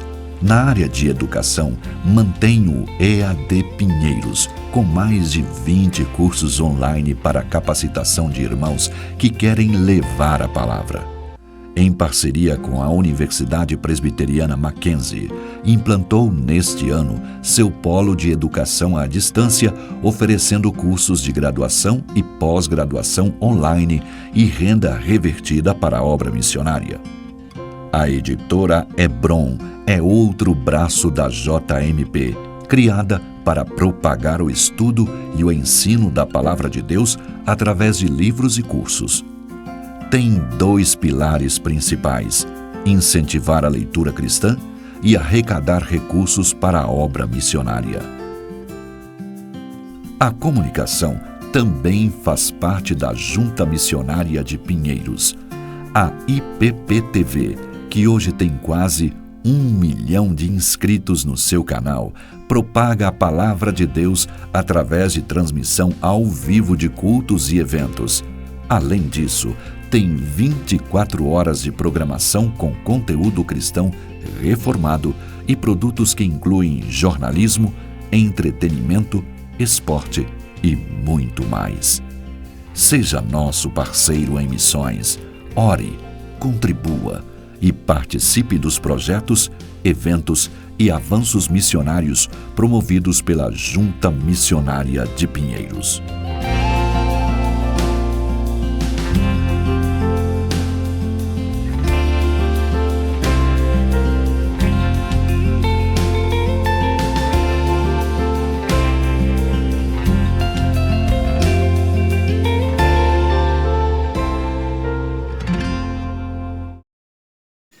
Muito Muito bem, aí os trabalhos, então, alguns dos muitos trabalhos desenvolvidos pela nossa Junta Missionária de Pinheiros. Depois do intervalo, o Polo EAD Pinheiros Mackenzie está com inscrições abertas para o curso de graduação. E ainda, o cérebro é uma máquina perfeita criada por Deus, né? Processa ao mesmo tempo racionalidades, emoções e outras tantas coisas diferentes que, num determinado momento, ela começa a criar regras de programação. E aí, o que acontece? Aparecem os hábitos. Como é que a gente cria hábitos positivos no nosso dia a dia? Sobre esse assunto a gente vai falar no Notícias do Bem de hoje com a especialista em comportamento Sandra Paiva. Você pode participar com a gente, deixe a sua pergunta ou faça seu comentário aqui no chat do nosso canal. A gente conta com você para falar não só sobre esse tema, mas sobre tudo que você quiser conversar com a gente. Deixe o seu recado. Notícias do Bem vai para mais um intervalo, a gente volta daqui a pouquinho com mais informações para você aqui na IPP TV, a sua TV missionária.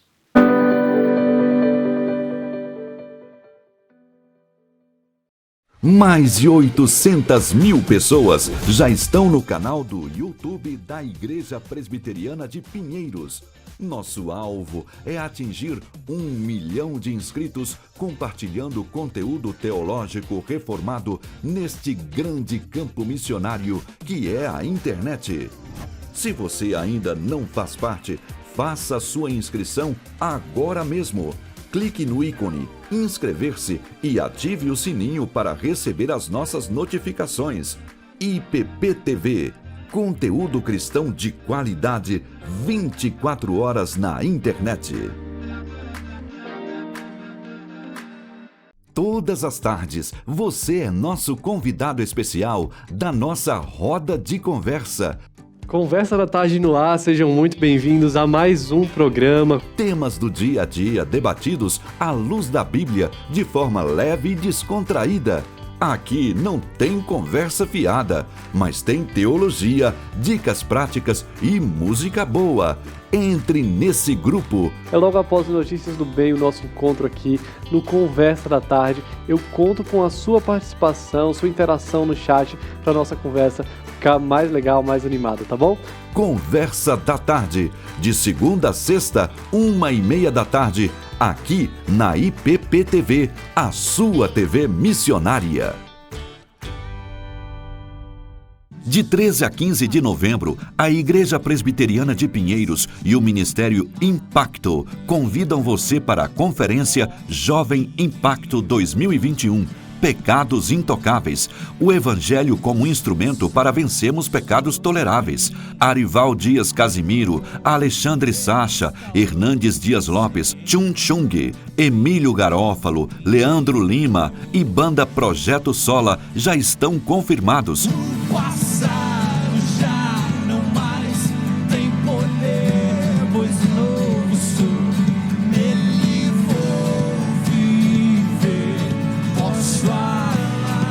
E você é o nosso convidado. Acesse ministérioimpacto.com e faça sua inscrição. As vagas são limitadas.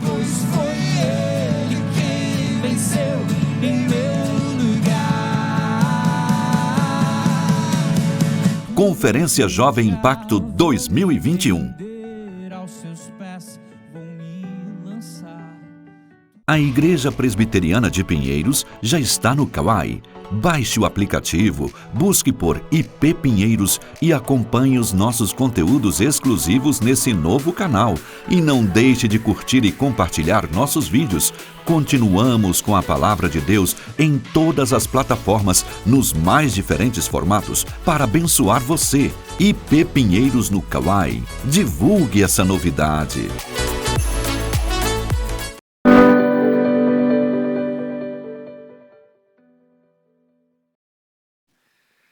Estamos de volta com Notícias do Bem. Que bom que você continua aqui com a gente, participando dessa programação. Então, continue aqui ligadinho. Lembrando que Notícias do Bem vai ao ar de segunda a sexta, sempre às 11h30. E nós temos o horário alternativo às 6 da tarde. Então, é importante que você, neste momento, interaja com a gente. E eu conto com a sua mensagem aqui no meu WhatsApp. Aqui no meu... Opa, meu chat. deixa seu WhatsApp aí. Já deixa o meu WhatsApp. Não quero não. Chat, não quero WhatsApp, gente, pelo amor de Deus. Nós estamos falando aqui de WhatsApp. Eu tenho mania de trazer a última palavra, eu sou um perigo. Participa com a gente no chat No do canal. chat do canal, por favor. Se eu trouxesse a última palavra, seria um problema. Mas vamos lá. Você já pensou em estudar em casa e melhorar o seu currículo? Isso é possível. O Polo EAD Pinheiros do Mackenzie está com inscrições abertas para os cursos de graduação. Formado em Direito, o Luiz continuou estudando desde que terminou a faculdade. Cursar História sempre foi um sonho do advogado, que pôde ser realizado com a licenciatura oferecida no Polo EAD Pinheiros do Mackenzie. Mas ele não para por aí e também começou a fazer letras. E é de grande importância para mim, hoje, estar realizando um sonho, né, que é ter mais uma graduação em História, e ao mesmo tempo me inspirei de tal forma que comecei a fazer letras, inspirado no pastor Ival, que falou para mim, olha filho, a gente nunca para de estudar. E vendo esse exemplo de vida, de pastor, de homem, de pai de família, me inspirou, né? Nós temos que ter a mesma visão que o pastor da nossa igreja. Então eu estou fazendo História e estou fazendo letras. E no meu ministério, que eu sou pastor e vim de uma outra denominação, vim de uma denominação batista, os dois cursos ainda estão me ajudando muito. Estão sendo de grande valia, né? E eu deixo até um pensamento aqui fora um pouco do contexto bíblico de Platão, né? Eu sei que nada sei, né? Então quando você traz isso para você, que você tem um contexto que a busca do conhecimento vai ser para o resto da tua vida, fazer uma graduação em História, uma graduação em Letras, representa muito para mim.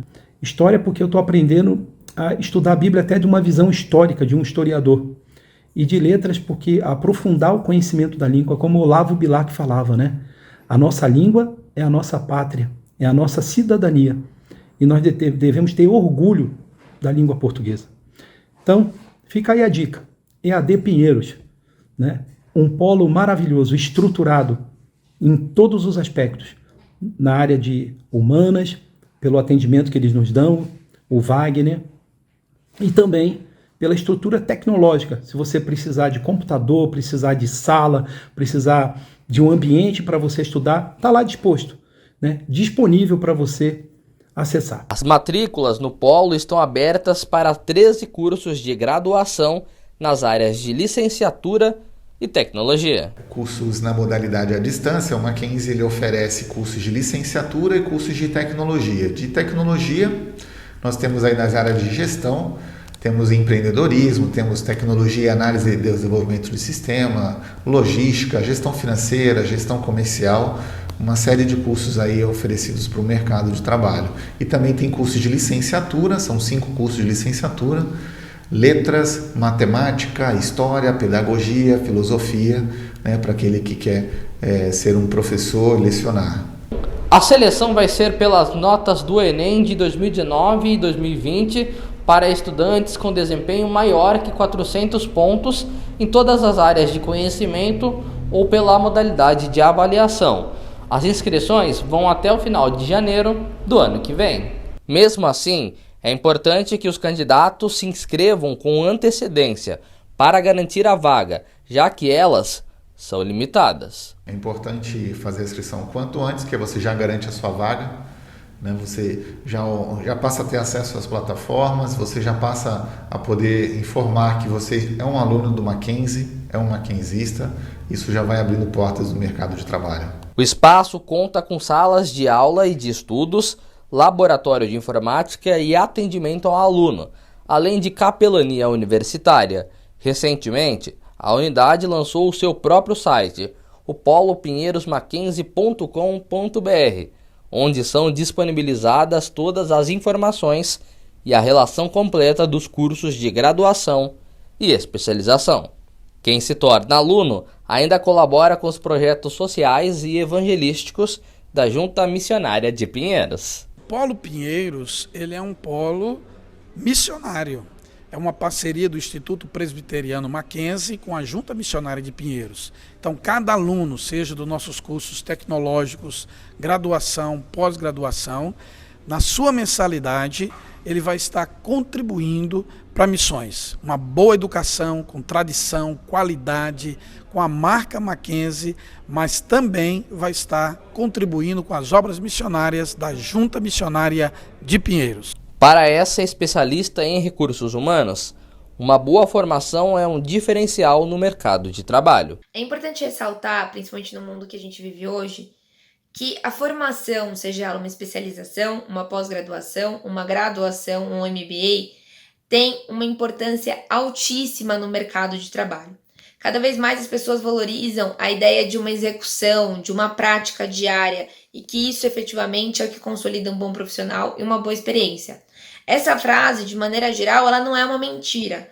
Contudo, ela trabalha para que a gente subestime o poder de uma boa formação e da transformação que uma boa formação pode trazer para a sua carreira e para a sua jornada de trabalho. Não subestime isso.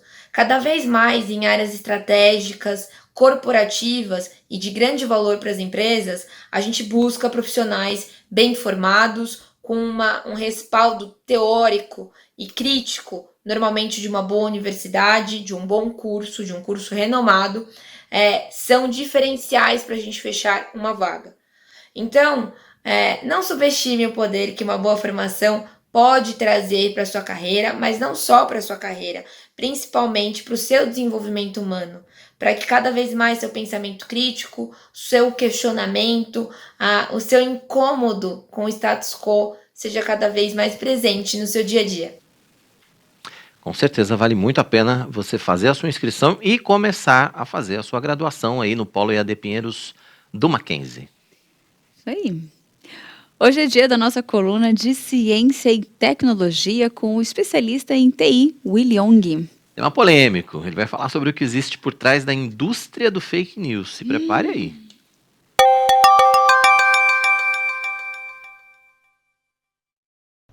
Olá pessoal, tudo bem? Prazer estar com vocês aqui de volta. E hoje, na nossa coluna de Ciência e Tecnologia, nós vamos falar sobre fake news. O que existe por trás dessa indústria? Esse termo fake news, ele se popularizou em 2017, depois que o ex-presidente Donald Trump foi eleito em 2017. Numa entrevista à CNN, ele usou esse termo quando uma repórter perguntou algo para ele. Ele falou que a CNN era fake news. Então, pessoal, esse termo se popularizou bastante nessa época. Depois disso, todo mundo usa esse termo para falar de notícia falsa. Mas, apesar disso, não foi ele que inventou esse termo. Na verdade, fake news é uma notícia falsa. E isso existe há muito tempo, né? Mesmo antes de ter internet, se a gente lembrar o ano de 1935, 1936 nos Estados Unidos, eles tinham muito problemas de cartas, que eles recebiam cartas pelos correios. Cartas, a gente teve isso no Brasil também. A gente recebia a carta pelo correio e a carta vinha num tom assim, olha, repassa esse conteúdo para 10 pessoas, se você não repassar, vai acontecer tal coisa com você. Um tom de ameaça. Tinha muita gente que repassava essas cartas por medo de acontecer alguma coisa, eram supersticiosas, mas tinham pessoas também que entravam na brincadeira, escrevia a carta para ver onde ia parar isso.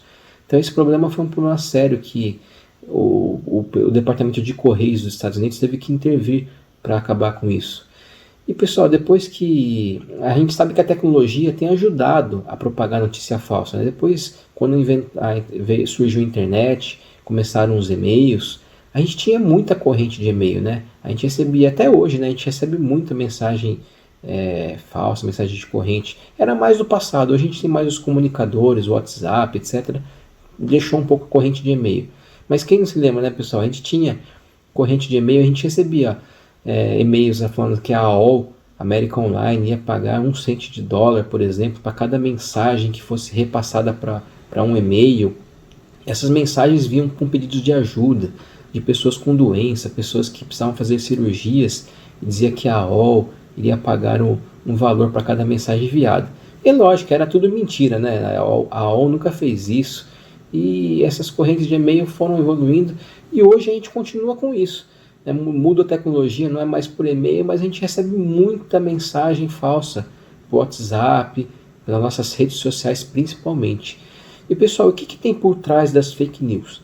Bom pessoal, primeiro ponto que eu quero citar aqui. Às vezes a fake news, uma notícia falsa, vem pra gente com o intuito de uma mensagem importante, uma mensagem para chamar a nossa atenção, mas no fundo ela tem um programa malicioso, ela tem algum malware por trás disso. Normalmente você recebe um link de uma notícia falsa, você fica curioso para saber o que é, porque essas mensagens sempre levam um tom de curiosidade, sempre levam algum assunto urgente, alguma coisa que é mentira, mas para chamar a nossa atenção. Se não chamar a nossa atenção, a gente não vai clicar. Então a notícia falsa pode vir com conteúdo interessante, mas ela pode ter algum link lá malicioso que você clica, e se você estiver desprotegido, seu computador tiver alguma vulnerabilidade, alguma brecha, você pode ser contaminado, tá, pessoal? Então tem esse primeiro ponto, esse viés, ela pode vir com algum programa, tem um programa malicioso por trás disso. Segundo ponto, pessoal, tem uma indústria grande, uma indústria que está ganhando muito dinheiro com fake news. As pessoas perceberam que divulgar notícias falsas é lucrativo. Então, no Brasil, no exterior, a gente tem vários sites de notícias falsas, de fake news, que estão colocando notícias lá sensacionalistas, conteúdos falsos, para quê? Para gerar dinheiro. Por quê? Se você clica numa notícia dessa aí, você num anúncio desse, alguém vai estar ganhando dinheiro com isso. Então, é uma indústria lucrativa hoje. E tem muita gente ganhando dinheiro com fake news. E também, pessoal, fora essa parte de ganhar dinheiro, essa indústria, a gente tá vendo isso no Brasil, né, pessoal? Muito partido político, está sendo muito usado na política fake news. Você pode destruir um candidato com notícias falsas, tem acontecido, já aconteceu, vai acontecer, não só aqui no Brasil, em outros lugares do mundo a gente já viu isso. E a reputação, uma vez se você destrói a reputação de alguém na internet, é muito difícil você reconstruir a sua credibilidade de novo. O conteúdo, uma vez caindo na internet, uma notícia falsa divulgada na internet, é muito difícil você corrigir. Então, infelizmente, as notícias falsas têm sido utilizadas no meio político. Também, pessoal, as notícias falsas também podem ser usadas em tom de brincadeira. Não que esteja correto, a gente como cristão sabe que até em tom de brincadeira a gente não pode divulgar uma notícia falsa, fazer isso. Mas tem pessoas que divulgam notícias falsas, colocam posts falsos de viagens falsas em redes sociais para impressionar os outros por brincadeira. Eu lembro até vou citar o caso aqui de uma holandesa, acho que vocês devem ter visto esse caso na internet, que ele foi muito bem divulgado.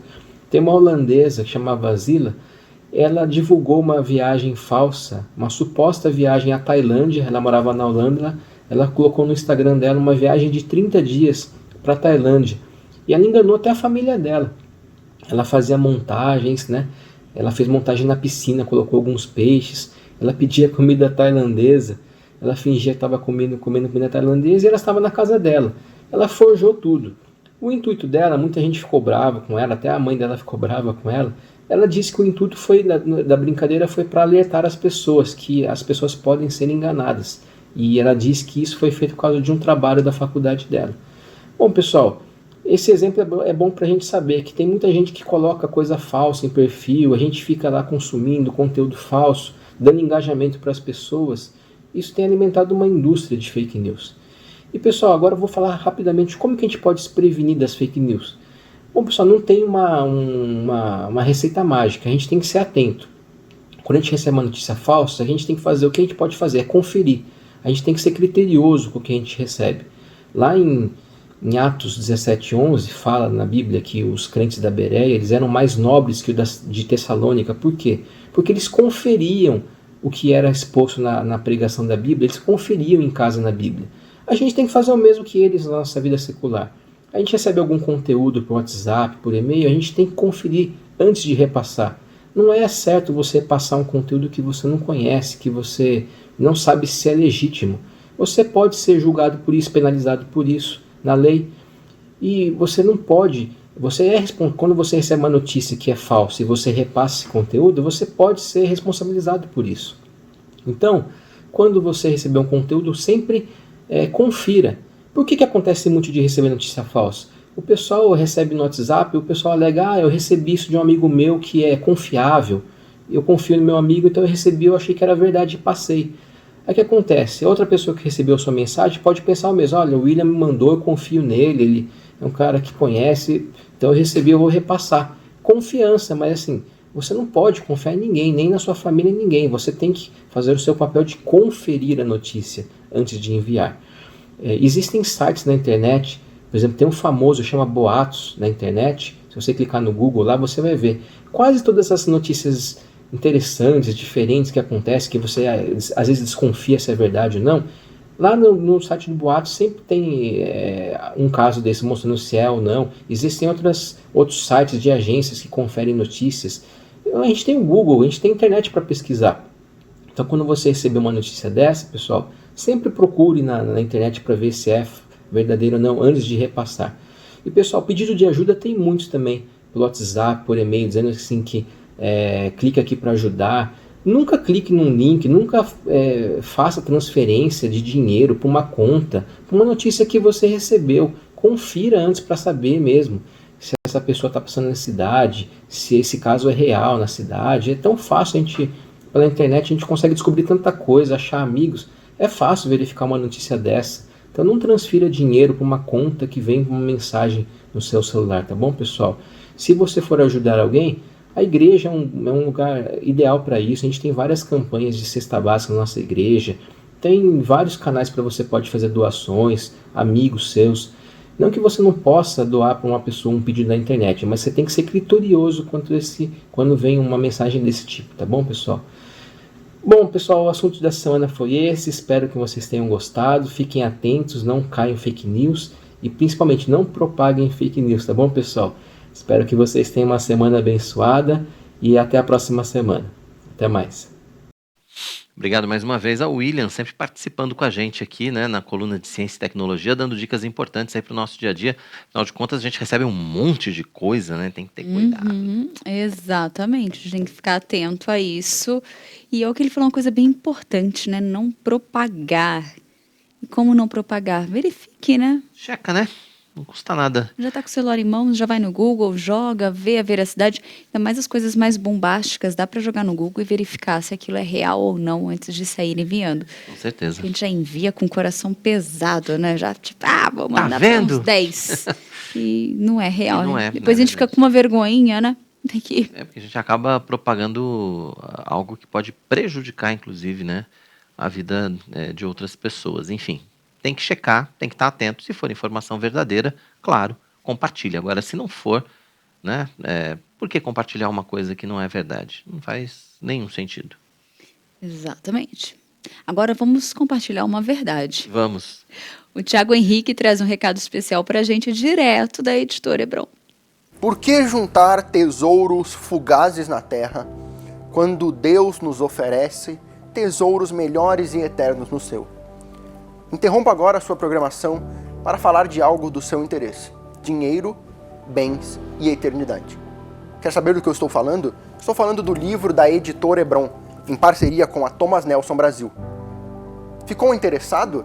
Adquira agora o seu por este link que aparece na sua tela, editorebron.com.br. Lembrando que todo o lucro da Editora Hebron é revertido para a causa missionária através da Junta Missionária de Pinheiros. Hebron, a sua editora missionária. Muito bem, editorebron.com.br, esse é o endereço para que você possa acessar todo o catálogo, né, da nossa editora missionária. Lembrando, então, mais uma vez, toda vez que você faz uma compra na Editora Hebron, todo o lucro é revertido para os projetos missionários da nossa JMP. Então, né, além de você adquirir produtos de qualidade, você ainda colabora com a obra missionária aqui da Igreja de Pinheiros. Exatamente. O Gessé aqui, muito boa essa parte falando sobre fake news. Isso aí. O cérebro é uma máquina perfeita criada por Deus, né? Processa ao mesmo tempo racionalidades, emoções e outras tantas coisas diferentes que em determinado momento começa a criar regras de programações. Verdade. Aí aparecem os hábitos. Toda vez que alguém experimenta algo novo, faz uma série de avaliações, processo aprendizado, e acaba guardando aquilo que vai ser importante para situações futuras. Mas como é que a gente cria hábitos positivos no nosso dia a dia?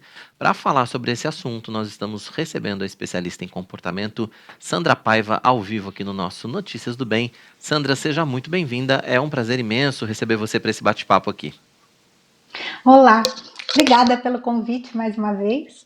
Vamos lá falar de hábitos, né? Vamos lá. Primeiro, eu queria que você explicasse mais detalhadamente, a gente deu uma passada aí, mas assim, mais detalhadamente, como é que funciona para nós, né, na nossa vida, do ponto de vista de comportamento, como é que nós desenvolvemos, como é que nós criamos hábitos bons ou maus, vamos dizer assim, né, no começo, na nossa vida? Hábito é uma atividade neurológica criada por repetição, né, que a gente chama de rotina, e quanto mais você repete aquela situação, aquilo vai se tornando de uma forma mecanizada no seu cérebro, porque você sempre tem uma recompensa. Então, hábitos, né, de escovar o dente depois do almoço, escovar o dente de manhã logo que você acorda.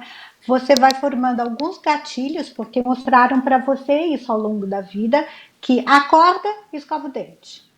Né? Almoça, escova o dente. Então, o gatilho para isso é o alimento, né? Na hora do almoço.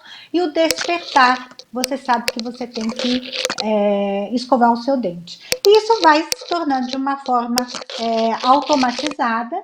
E qual é a recompensa que você tem disso? Você tem um bom hálito, você tem uns dentes bonitos, você vai precisar de pouco tratamento dentário, né? Um hábito de higiene, você vai sentir o seu corpo limpo. Então, a gente diz que para você formar um hábito, precisa de 3 elementos. É um gatilho, que é aquilo que desperta a vontade de fazer o hábito, de você fazer a ação. A rotina, que é a ação que você faz, então me levanto e vou escovar o dente. E a recompensa que você tem após ter realizado aquela rotina. Né? Esse é o ciclo do hábito. Muito bom. E Sandra, qual que é a diferença ali da questão de hábito e disciplina, né? Porque quando a gente fala assim, eu quero mudar um hábito, eu quero ter mudanças de hábitos diferentes, aí vem aquela questão assim, mas precisa de disciplina. Como que a gente entende essa questão do hábito e a disciplina ali? Como é que os dois andam ali juntinhos? Explica pra gente. Tá. A disciplina que você está falando, Tainá, talvez seja ligada à questão da força de vontade, né? Eu vou manter a minha postura naquele novo hábito. E quando a gente olha para a disciplina e para a força de vontade, a chance da gente fracassar é muito grande. Porque ninguém tem força de vontade por tanto tempo assim. Imagina, você precisa fazer uma dieta e você precisa emagrecer muitos quilos, ou o quilo, a quantidade que você deseja. O que faz a gente fracassar? Né? Na verdade, é a força de vontade. Porque a gente é humano, a gente não aguenta. Então, eu tenho que focar na recompensa. É a recompensa que vai me dar a estabilidade do hábito no longo prazo. E a recompensa é aquilo que eu busco. Por exemplo, imagina que eu sou uma pessoa que gosto de comer doce no meio da tarde do meu trabalho. Isso faz mal, né? Comer muito doce é uma coisa boa. Pode me aumentar de peso, pode trazer problemas de saúde. E eu quero mudar esse hábito. Então, eu primeiro tenho que identificar qual é a minha rotina. No meio do trabalho, quando dá 3 horas da tarde, eu me levanto, vou até a cozinha, hoje que a gente está em home office, né? Ou mesmo no ambiente de trabalho, vou até a cafeteria do meu trabalho e compro um doce para comer. Lá eu aproveito e converso com alguns amigos, distraio um pouco a cabeça. Essa é a rotina do hábito para comer doce. Mas, na verdade, eu tenho que fazer um trabalho de investigação que é assim, qual é a minha recompensa? O que eu quero com este hábito? É levantar da cadeira e distrair a minha mente porque o trabalho está mais chato? É socialização? É conversar com algumas pessoas? Ou é realmente comer alguma coisa porque eu estou com fome? Quando eu descubro isso, qual é a recompensa, aí eu consigo mudar o hábito. Então, vamos voltar. Vamos dizer que, para mim, seja importante dar uma parada no meio do dia. E eu uso como gatilho comprar o doce. Porque aí eu converso com as pessoas, tenho um tempo e eu tenho essa rotina de comer o doce. Mas se eu descobrir que a minha recompensa não é o doce, mas sim estar com os meus amigos, eu mudo a rotina. Então, mais ou menos por 3 horas, lá pelas 3 horas da tarde, eu levanto e eu vou conversar com os meus amigos, sem passar na cafeteria e comprar um doce. Então, só para entender, os hábitos, a gente, em vez de mudar, a gente pode substituir. Na verdade é isso. O cérebro faz uma programação de substituição. Até porque, para você instaurar um novo hábito, você vai ter que deixar de fazer alguma coisa naquele dia. Ou naquela hora. Então, é uma substituição, sim. E aí é uma programação neurológica. Então, é importante a gente fazer um exercício de observar como eu me sinto com a recompensa que eu tenho com aquele hábito. Então, eu não comi o doce e a minha recompensa é a socialização. Quando eu me socializo, eu vou me sentir bem. E eu vou perceber que o bem não vem do doce. Agora, vamos dizer que não seja isso. Por isso que eu tenho que testar, né? A minha necessidade é comer alguma coisa. Tá bom, então se eu tô com fome, não precisa ser o doce. Ou eu vou substituir por uma fruta mais doce. Algo que não precise ter o açúcar. Né? Mas a gente tem que focar na recompensa. Mas só para concluir esse pensamento, porque olha que interessante, tem um outro ponto importante também, que é a questão do autoconhecimento. Porque aí, pelo que eu percebi, a questão do hábito, para que haja uma mudança, a gente vai ter que exigir que a gente também tenha uma atenção ali das nossas atitudes, que a gente pare um tempinho para prestar atenção em nós, né? Na motivação daquela atitude, do comportamento, né? Agora, não é uma coisa na questão do autoconhecimento que fala assim, eu vou precisar sempre de ajuda. Não, você pode se ajudar, que é fazer anotações, sabe? Então, tem um livro muito interessante que chama O Poder do Hábito, do Charles Duhigg, e ele traz bem essa questão, né, de como é que você identifica os seus gatilhos. Então, você perceber assim, quando eu tenho vontade de comer doce, aonde eu tô? Que lugar é esse? Quem são as pessoas que estão comigo? Então você anota, porque aí você começa a perceber os seus padrões. E na recompensa também. O que eu me senti quando eu não comi doce e fui conversar só com meus amigos? Satisfez a minha necessidade naquele momento? Satisfez.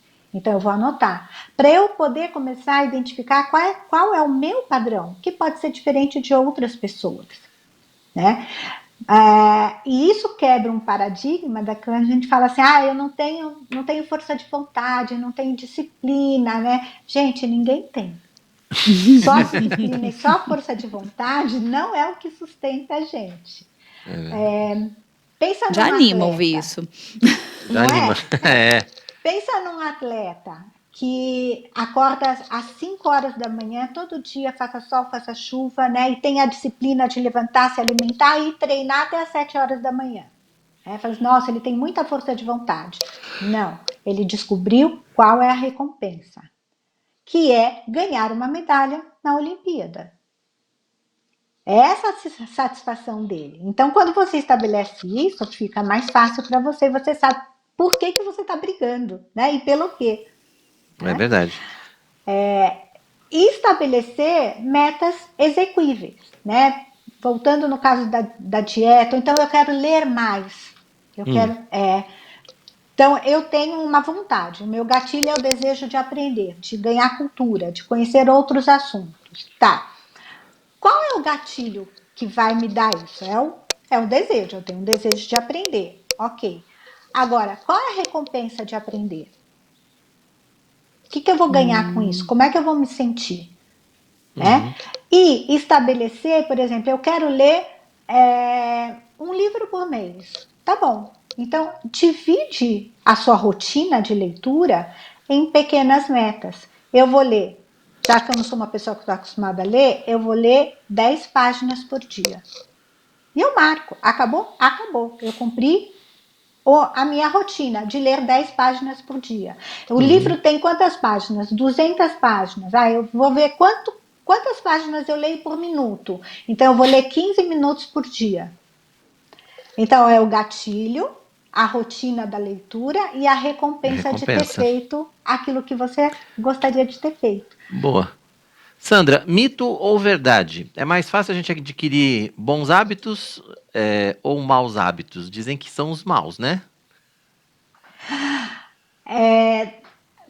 Eu não acho que seja verdade, não.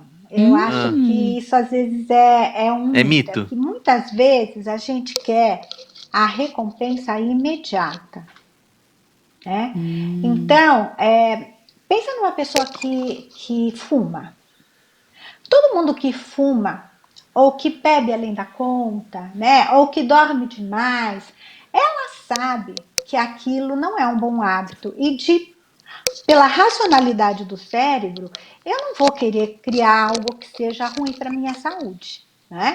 Mas eu tenho que ver de novo, no foco da recompensa, o que eu estou querendo com aquilo. E aí sim eu consigo tanto adquirir hábitos bons como tirar hábitos ruins da nossa vida, né? Porque a nossa mente hoje, principalmente no mundo que a gente vive, que a gente quer tudo rápido, e quando eu consigo rápido na questão do prazer e ter prazer daquilo, eu aciono uma substância no cérebro que é ou a dopamina, ou a endorfina, ou a serotonina, que são as substâncias do prazer. E eu obtenho prazer com aquilo. Então eu tenho que aprender a obter prazer com essas substâncias, mas com uma outra rotina. Faz sentido?